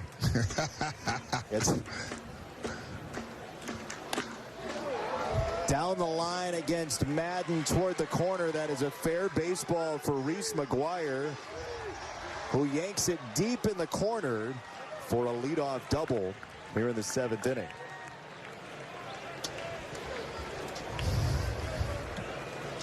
Our first look at Ty Madden here. One hit by pitch. He got out of a jam in the 6th. And we've had the opportunity to sit down with a lot of guys. I did for Bally Sports Detroit. And talking to Ty, I asked him when was baseball really his thing. He's still a very young guy. And he said beginning of high school, he had a growth spurt between 8th and 9th grade of 8.5 inches. Wow. Like, I mean, you show up and people are like, dude, what happened to Ty? Yes, he looks way different. How about that? When did you grow? About that same time. Yeah. It was pretty small until the summer of 8th grade, going into 9th grade. I grew, I don't know how many inches, but I became 6'1". Wow. Out of nowhere. Turned myself into a pretty good basketball player, could shoot. And the funny thing is, I wasn't really a good baseball player, and I know that sounds crazy to say, but I loved basketball more than I loved baseball at the time. Really? I really did. So when did that change? Or did it ever? Are you trying to lobby to do Pistons games? I'm not allowed to do Pistons games. Now, it hasn't changed. I still love what I did. I loved that opportunity to play in the major leagues, but basketball, it was just so much fun to play. Huh. How about that? Baseball's challenging, man. It's more mental. It is. You fail more than you succeed. It's not easy. No. 3-0 on Sogard. We have a guest after this pitch with Johnny Kane, as we will go under the awning with Riley Green, courtesy of Mary Grove Awnings. Johnny? I appreciate it, Jason. Where does one get a shirt like this? We got it in 2020 at the Summer Camp 2.0. Right when Torque got drafted, we got a box shipment from some random person, I think. So I'm wearing it for this. Well, it looks good on you. First of all, it's good to see you again. For some of the Tiger fans that are just getting an opportunity to watch this team for the first time here in spring, coming off Tommy John surgery, what was that experience like for you, just rehabbing and finally getting an opportunity to get back out on the field? Yeah, I was here since October. Here 3-4 days a week, just with Duncan, our PT, in there, and just grinding away, just trying to get as strong as possible for the season, and I'm feeling really good now. What for you, obviously, with it being in the throwing arm, how different is the rehab? Well, I guess for some of the guys that maybe you talked to that have gone through something similar, how different was it for you as far as being able to get work in as opposed to just resting it the full time? I feel like it was a little similar. It was just there was no throwing program, really. It was really just trying to get it right to hit, and feels good. I mean, I don't really feel it at all anymore. So it just feels normal again. How's the house coming along? I don't even want to talk about it.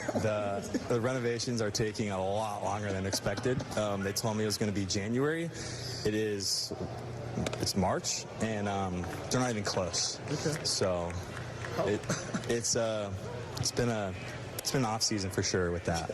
How far is the house from here? A little more than an hour or what? Hour and a half, hour 15, depending on I-4 traffic. Could be 3 hours. Who knows? Let me just say, give me one cool feature of your house that most people don't have. I have a dock in my backyard. I'm on a lake. It's like my favorite part. I don't really care about the house. I cared about the dock, so. And are you fishing? I know you're an avid fisherman. Are you fishing in the lake?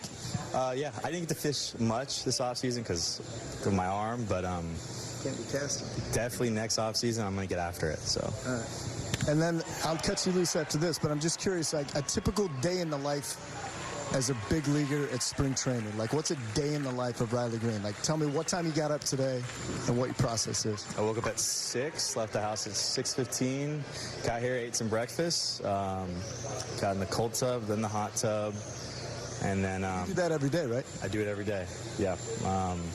Then I went out, or I got in the weight room, did my routine in there, and then went out, did my early work, fielding, hitting, and then we went out for stretch in the stadium. And then depending on if you're playing or not, you'll hit in the stadium or you'll go on the backfields. And then, just got ready for the game. And then the highlights, just capping it off on Bally Sports Detroit. Oh, yeah. Oh, yeah. Thank you. Thank you. Riley Green, ladies and gentlemen. Johnny, evidently one of the great perks of being a Major League Baseball player is that you can blow up your subcontractor. Television, if everything's taking too long at the house. Exactly. Hey, Johnny, also make sure you find out where we can get one of those T-shirts. That's pretty cool. Yeah, well, I think there's got to be an old box around here somewhere because if they've got any mediums left, I know that Jason and I will be well taken care of because we're very similar.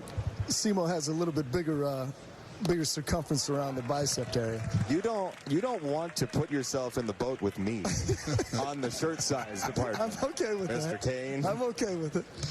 Hey, Johnny, how big Riley Green? He made you look small, buddy. Yeah, I know. Those guys are looking stronger. He looks big. Obviously, Torkelson looks big. Just being around a lot of the guys, like, once you get around it, when they say guys start, Jason was talking about guys going through kind of a growth spurt or when you start to fill out a little bit, like, these guys are strong. And they're young and strong, whether the country's strong or not. They're being able to get it done. So not too many of these guys are missing workouts. Well, you look chiseled too, buddy. So I'm not throwing a dig at you right there. You look jacked. Yeah, appreciate it. Your off-season is done you well. All those dips in the cold side with Mets and England. Maybe that's where you got it. Really well for Johnny. Thank you, Johnny. Appreciate it. Good stuff. I like you all. I think I'm going to stay. You do? I kind of like you too. Oh, thanks. Ty Madden, 1 ball, 1 strike. And look, you can say spring training is whatever it is, but to get into a jam and be able to work out of it is a nice confidence boost, especially when you know that Ty Madden's pitching in front of guys he reveres. Well, and AJ Hinch, this is what he likes. You know you're going to get yourself in trouble, but he wants to know how you're going to handle it. Does the game speed up on you, or do you slow it down? We're getting a chance to see what Ty Madden is made of here when he does get himself into some trouble, and he seems to have a slow heartbeat and focus on executing pitches. Little tapper out in front of the plate, and he spun his wheels. Now a game of tag is broken out, and in the playground, Anthony Beboom is your winner. A 12-footer takes us to break, and the Tigers hang on to the lead.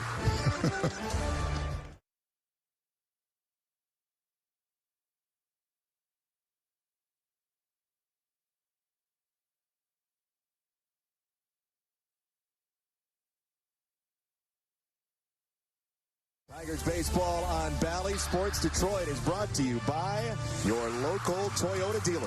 Find current offers at Toyota.com. Toyota, let's go places. And by Figer Law. All we do is win. Spring training 1971. How about that? How about it? Get the cash, man. Look at the cash. How's that? The ground ball right-hand side. It's over to first base. And Bobby Dahlbeck had stayed in the game for 1 at bat. And it looks like he is finished for the day. So 1 down as Joely Rodriguez is out of the bullpen. All of 6 seasons in the majors.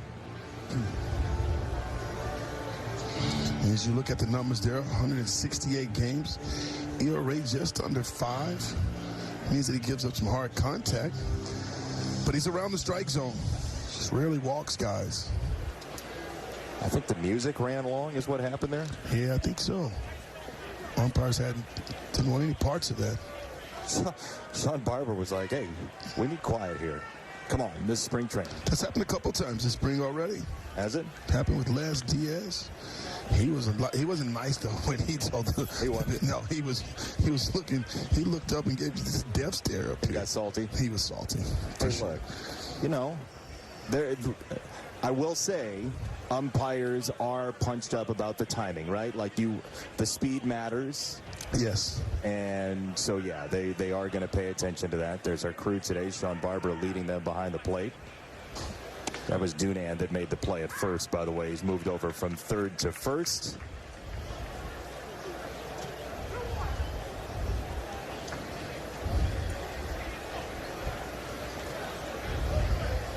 Two and one.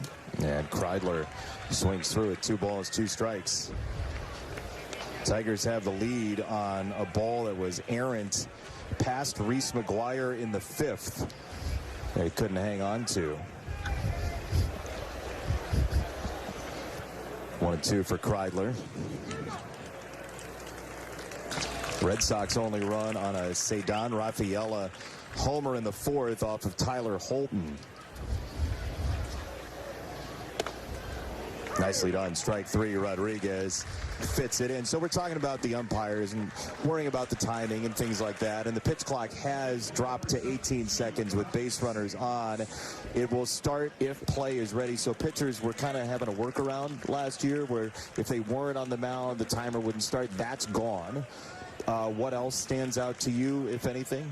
Well, I'm a little surprised that they dropped the pitch clock down to 18. I thought, and if you're going to do that, maybe universal with guys on base or off base. Maybe that would be something that they will address moving forward. So we'll see how it affects or changes pitchers and their tempo and how they attacked hitters. I know Jack Flaherty's on that committee. He's the player, one of the player representatives on that committee in the offseason. And some pitchers have talked about that they were, Spencer Strider being one of them, afraid of injuries and things like that. And Sands knocks that one through the left side past Sogard. And the Tigers have a runner on here in the 7th. Yeah, watching Sands all season, this spring training, he's got that high leg kick, and so it just seems like on this swing here, he gets that front foot up early, gets it back down, and that's a really good swing on a pitch down and in. Getting the barrel to that baseball, pretty much beating that ball to the spot. Looks like they went E6 on that. Really? Here is Justice Bigby. I really like this kid. You do? I do. Watching him take batting practice, and I know it's just batting practice, but you can tell a lot about a hitter when how the ball jumps off his bat. His bat makes a different sound. It's loud, and it's to all fields. To short, Sogard. The ball finds him again, and that is that for the Tigers with a runner on and 2 out in the 7th. So to the 8th we go. Tigers by a run. All right, time to go to the bullpen for a wall side windows pitching change. It is Andrew Vasquez, who has gotten the nickname the Dragon. The Dragon. Because of how it sounds when the ball comes out of his hand. He is a sound effect machine. So we had a big money encounter brought to you by Menards last night. We were on Florida Avenue getting ready to go to dinner, and there is that sign, which feels like it was meant for you. Adopt a Dragon. I like it. I love everything about it. That's the Inkling Bookshop. In downtown Lakeland. We walked by that sign. We had just finished talking about it in the car on the way to dinner. And our producer, Brian Henry, was like, I'm getting footages. We got to have, and it is our Menards big money encounter. It does. You can hear it like sort of howling at you. I know. Do we have it turned up where they can hear it? Can you hear it? We have adopted a dragon for this.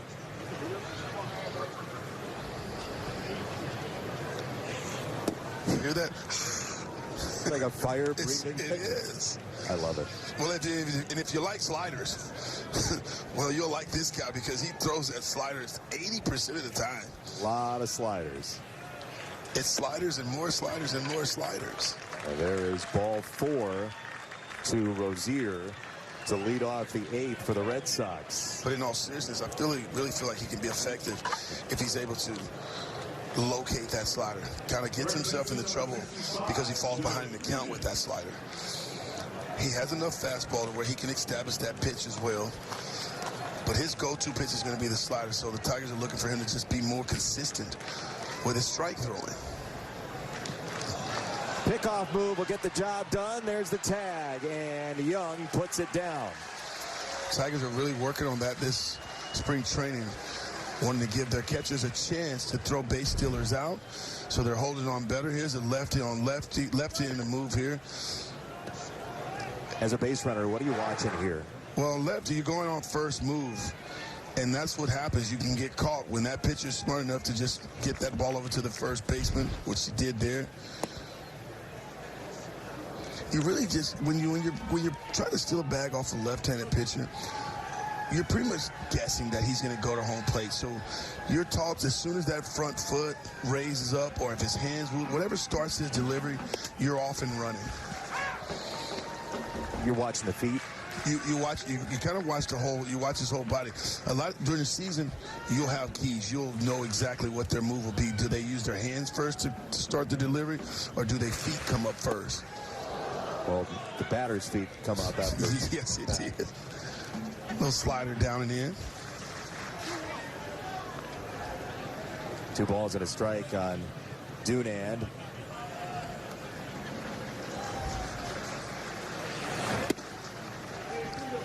I can really hear the dragon. I really can. It's almost like you can't unhear. Like I'm listening for it. Almost I'm anticipating hearing that sound.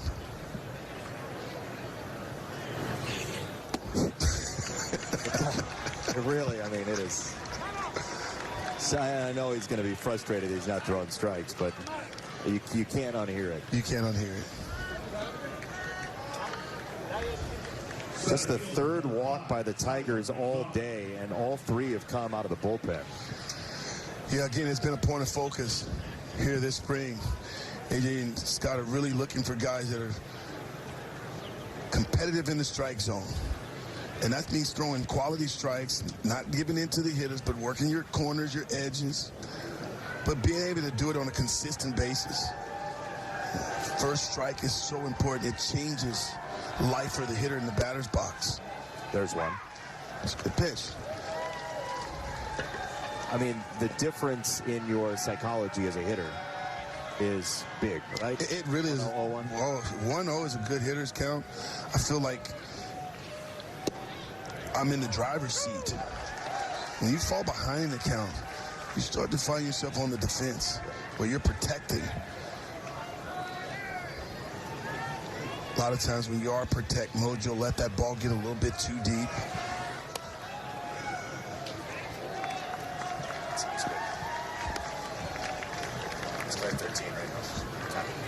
And those 1-0s or 2-0s, 3-1 counts, you can look for a fastball and you can think, oh, I want to get that bat head a little bit more out in front. Do a lot of damage when you're out in front. Bet you this is a slider. Careful on that limb out there, right? Yeah. Ball and 2 strikes.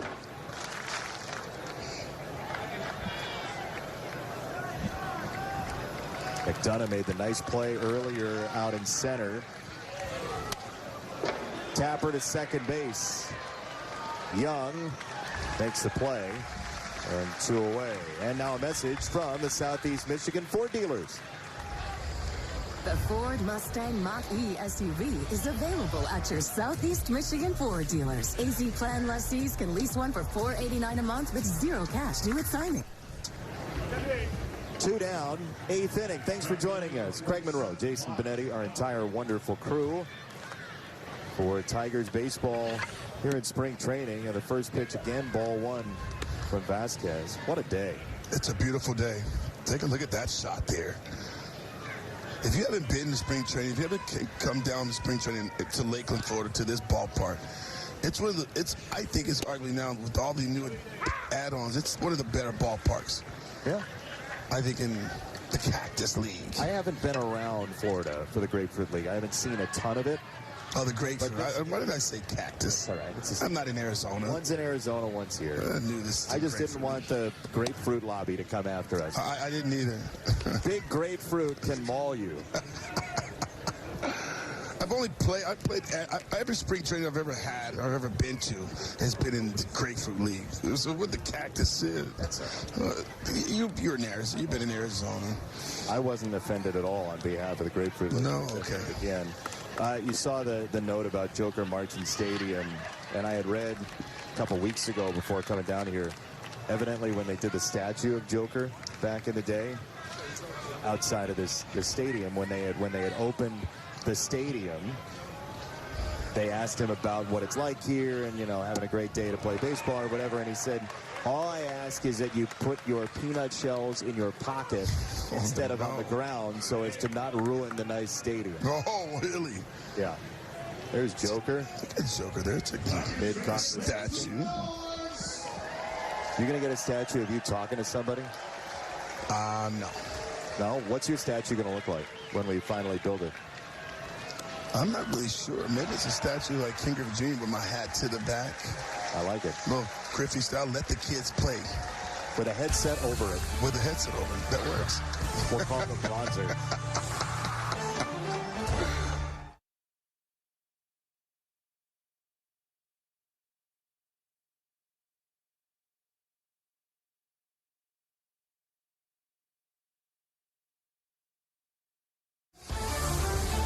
Tigers baseball on Valley Sports Detroit is brought to you by Comerica Bank. Raise your expectations of what a bank can be. Come to Comerica. By your Metro Detroit Chevy dealers. Put it in D and see why Chevy drives the Motor City. And by Marygrove Awnings, life outside. Visit marygrove.com for your awning. Bottom of the 8th inning, we go under the awning with Johnny Kane and Parker Meadows, courtesy of Marygrove Awnings. Johnny? Appreciate it. We're just talking about a little bit about weight loss. No, I'm fascinated by that. So tell me about this. How much weight do you typically lose during a big league season? Well, I haven't had a full big league. 13, 14 pounds. So yeah, lost a lot of weight. Once the dog days of August come around, I don't feel like working out and all that stuff. When I don't work out, I lose a lot of weight, so I got to maintain that this year. But you're back up. Like, you look good now. You're carrying good weight. Are you at your playing weight now? Yeah, I'm like 220 right now.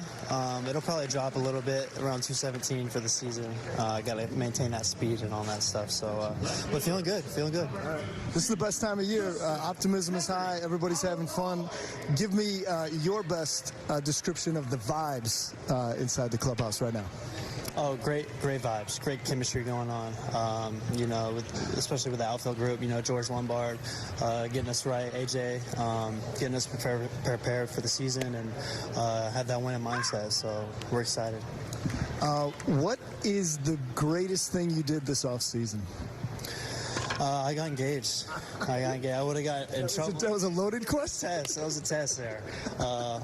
Hopefully she's watching. But yeah, I got engaged, man, in Hilton Head.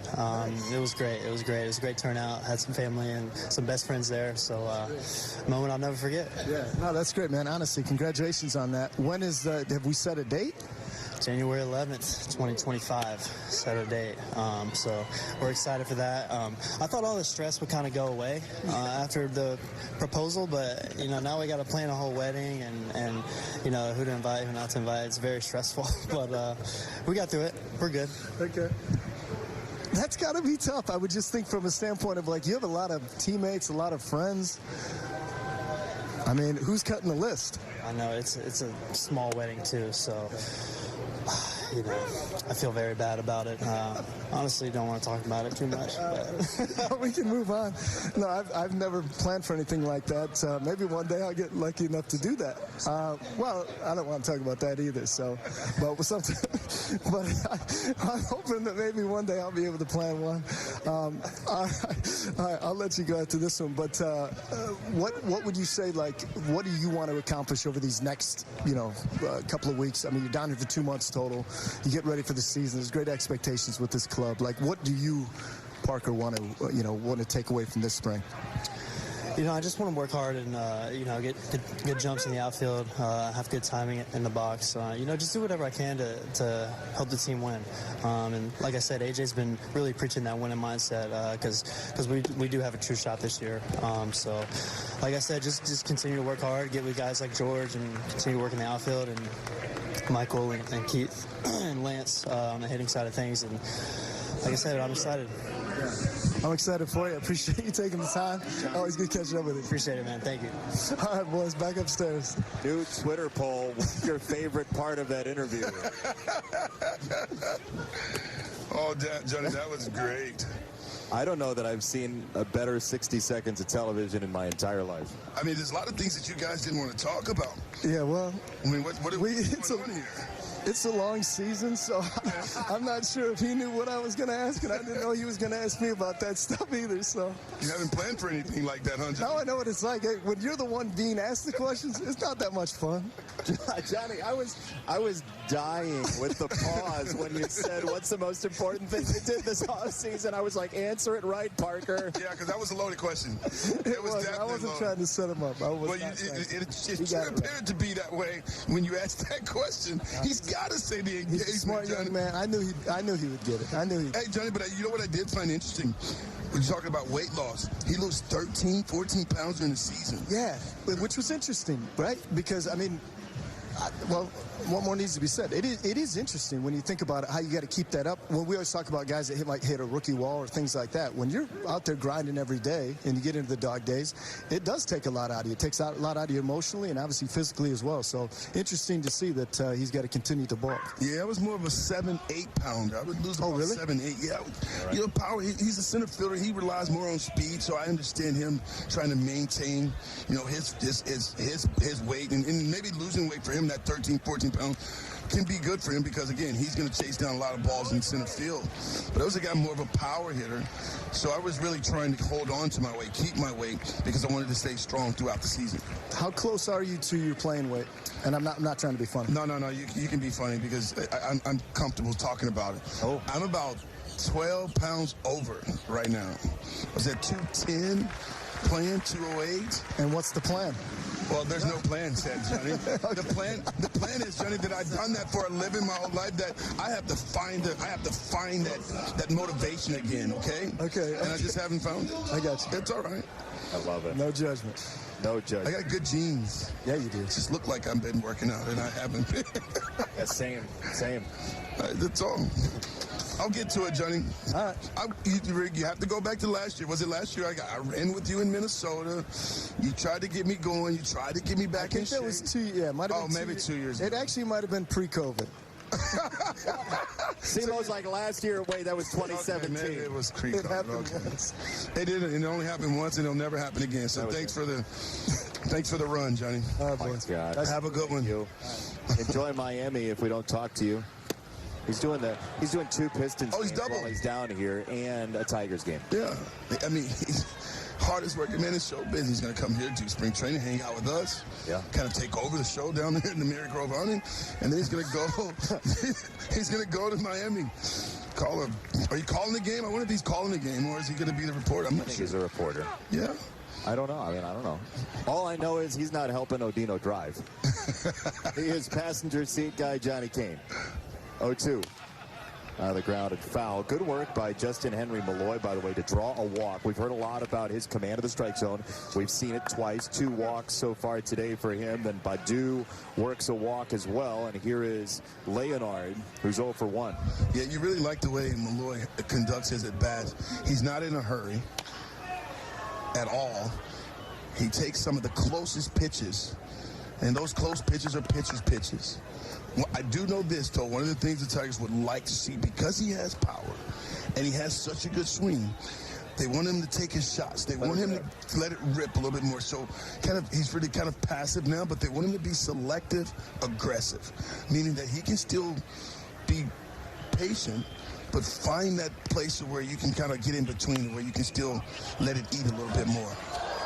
He's got big power. It's hard to do when you've done it your whole life a certain way. It really is, and it's going to be an adjustment period, and it's going to take him some time to get to that point. But this young man here is a student of the game. He's a sponge. He listens. He soaks up all the information. So I can see him making the adjustment. Malloy at second, Badu at first. 2 on, 2 out, 1 out for the Tigers. 2 strikes on Leonard.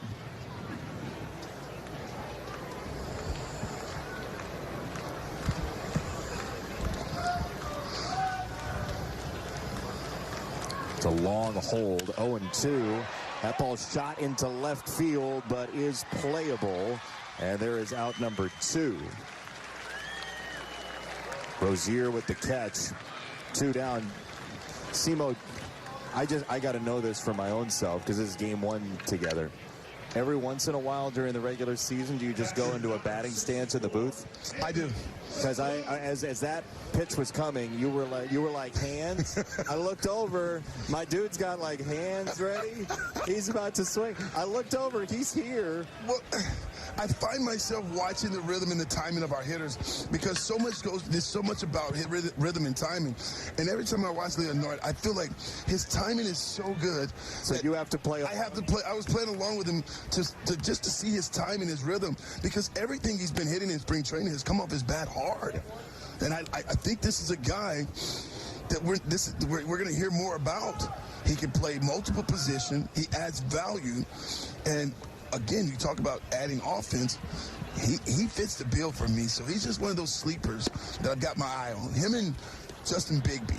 Those are 2 guys that I've been really watching since I've been down here in spring training. I looked down while you were doing that just to make sure I didn't miss an on-deck circle under your chair. I am guilty as charged. I find myself walking in the grocery store, anywhere, and find myself getting to a hitting stance. Wait, really? In the grocery? No, seriously. Like, you'll go to the supermarket and Simo's just standing there in, like, the grapefruit aisle, and he's like... Yeah, and I'm just like... Or if I'm in the elevator or something, and I'm just thinking about somebody's hitting, and I'm just like, man, I got to get the... how do I... I hope it's not a crowded elevator. You got people standing there like this? No. And you're like, okay, sorry, I'm a batter. In the left field, down the line, and there's not going to be a play for Rozier. I don't know why I do that quite often. So you're going to see that part. And you're going to see me emulating my swing and just trying to find rhythm with the guys so I can be on time as well. So if there's a pitch that's over the plate and they miss it or they foul it off, I'll go, well, he was late there. Didn't get started early enough. I just like the idea of like 5 people around you in the elevator and you're like, hey, can you press 9 for me? Please. Sorry, I just hit you with my elbow. 2-2. Swing and a miss. Half swing and a fastball. Strike 3 for Politi. And that will do it for the Tigers in the 8th. 3 outs to get for a dub.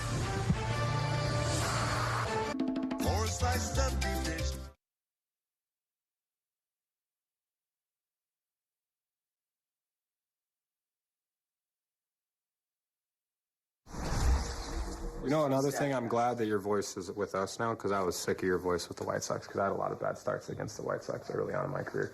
So I'm glad you're with us now. I'll take one shot. Well, I was just sick of the home run call, and I just happened to give a lot of homers to those guys. But I'm glad your voice is with us. As long as you're announcing our home runs as emphatically as you're announcing the ones that were hit off me, I think we'll be good. That is a heck of a way to end. That's why I tried to mix in that he gave up the home. I was just so used to it, and I knew he said that to me. Look, that's a good dude there, Tarek Skubal. You want your quote-unquote ace to be one of those guys who's a great leader, who's great to follow. That was hilarious, actually. That was pretty funny. I thought it was amazing. You kind of like that, huh? I didn't like when guys kind of bust your chops a little bit. You have to. It's our wall side windows call to the bullpen one more time. Mason Englert is in. Yeah, Englert looking to bounce back. First of all, last year kind of struggled there. Went through some health issues, trying to get the velocity back up so he can have some speed differential between the fastball and his off-speed pitches. He's got a really good change-up slider mix. Yeah, look, there is a pretty strong competition in this bullpen. There's some very good arms out there. And he's an interesting one. Last year was a Rule 5 pitcher, Rule 5 guy. Had to stay in the big leagues the whole year. This year, he's going to have to earn it. It's quick work right there. Time now for our Comerica Bank game summary. If you just joined us, Tarek Skubal started this game, and he was lethal. Well, it just kind of gave you a glimpse of what you're going to see, I believe, for opening day against the Chicago White Sox. He can be overpowering with the fastball at the top of the strike zone. Tons of swings and misses. When he gets you looking up, he'll work the bottom of the strike zone with that fastball. It's firm, too. 97 to 98 miles per hour. He's got wicked stuff. Comebacker for Englert. Let's get Johnny in here real quick because he spent some time doing the cold dip with Mason Englert last year. How was that, Johnny? Yeah, I'll just say he's one of the more interesting guys on the team. One of my favorite guys to talk to on the team. Very introspective. We talked about the cold plunge, cold therapy that he does. Also different breathing techniques. Does a lot of meditation before he takes the field. It's something we'll watch, obviously, throughout this season. But a lot of holistic approaches to the game, getting his body right, getting his mind right, got engaged this offseason. Tremendous human being, rooting for him this year. Certainly. Speaking of that all, Johnny, I ran into him in the right field corner, right near where you're standing, walking out to the field earlier today, and he was just kind of taking in the sunlight, had his shoes off in the field corner. Gets the bare feet on the blades of grass and spends 20 minutes of sunlight first thing when he wakes up in the morning. I mean, it's a beautiful thing. How was the cold plunge, John? It was. If anybody gets an opportunity to see it, it was inside the Tigers, Mindful. It was one of our better episodes that we did, and it is a real deal. Johnny, thank you for that ground ball, third base side. Tough bare hand peg, and it's a little bit high from Kreidler, and so the Red Sox will have the tying run on with 2 out. Yeah, this is a do-or-die play for Kreidler. And Kreidler does a good job of reacting to this baseball that was hit very softly. Comes in, he has to barehand it if he's going to even have a chance to throw out this base runner here. And he actually makes a play, but just not able to get that ball over there and hit here in the chest. That's a really tough play. That is a tough play. It's a play, though, that I watched Brian Kreidler make so many times. You talk a lot about his defense. You can make the argument he might be the best defensive player in the organization. There are wow plays all over the place. But yes. Right? York at the plate. Nick York could be the final out for Englert here. With infield ground balls, if you are little tappers, if you are a batter, you want to either hit it really, really hard or not hard at all. Those middle ground balls are not where you want to live. No, from an offensive standpoint, I'd rather hit that slow little tapper, swing and bunt, we call it. There's a good chance I'm going to get a knock. I'm going to get a base hit on that pitch. He did go 1 ball and 2 strikes. And the Red Sox folks who have traveled from Fort Myers are not thrilled. They're not happy at all. Wow, that's as loud as they've been all day. I mean, it's spring training, for crying out loud. I mean, they're intense. They're into it. You got to get the booze out, though. They've been in your soul for months. So they're getting ready for the season, too. They are. In the air, right-hand side, and that is all she wrote. The Tigers get a victory. Bigby makes the catch. A.J. Hinch, propelled by his second inning interview with us, gets a 2-1 victory over Boston, who has had a great start to their Grapefruit League season. They dropped to 7-4-1. Alex Cora's team. 2-1 your final score. Tigers get the W. We will wrap it up from here in Lakeland when we come back.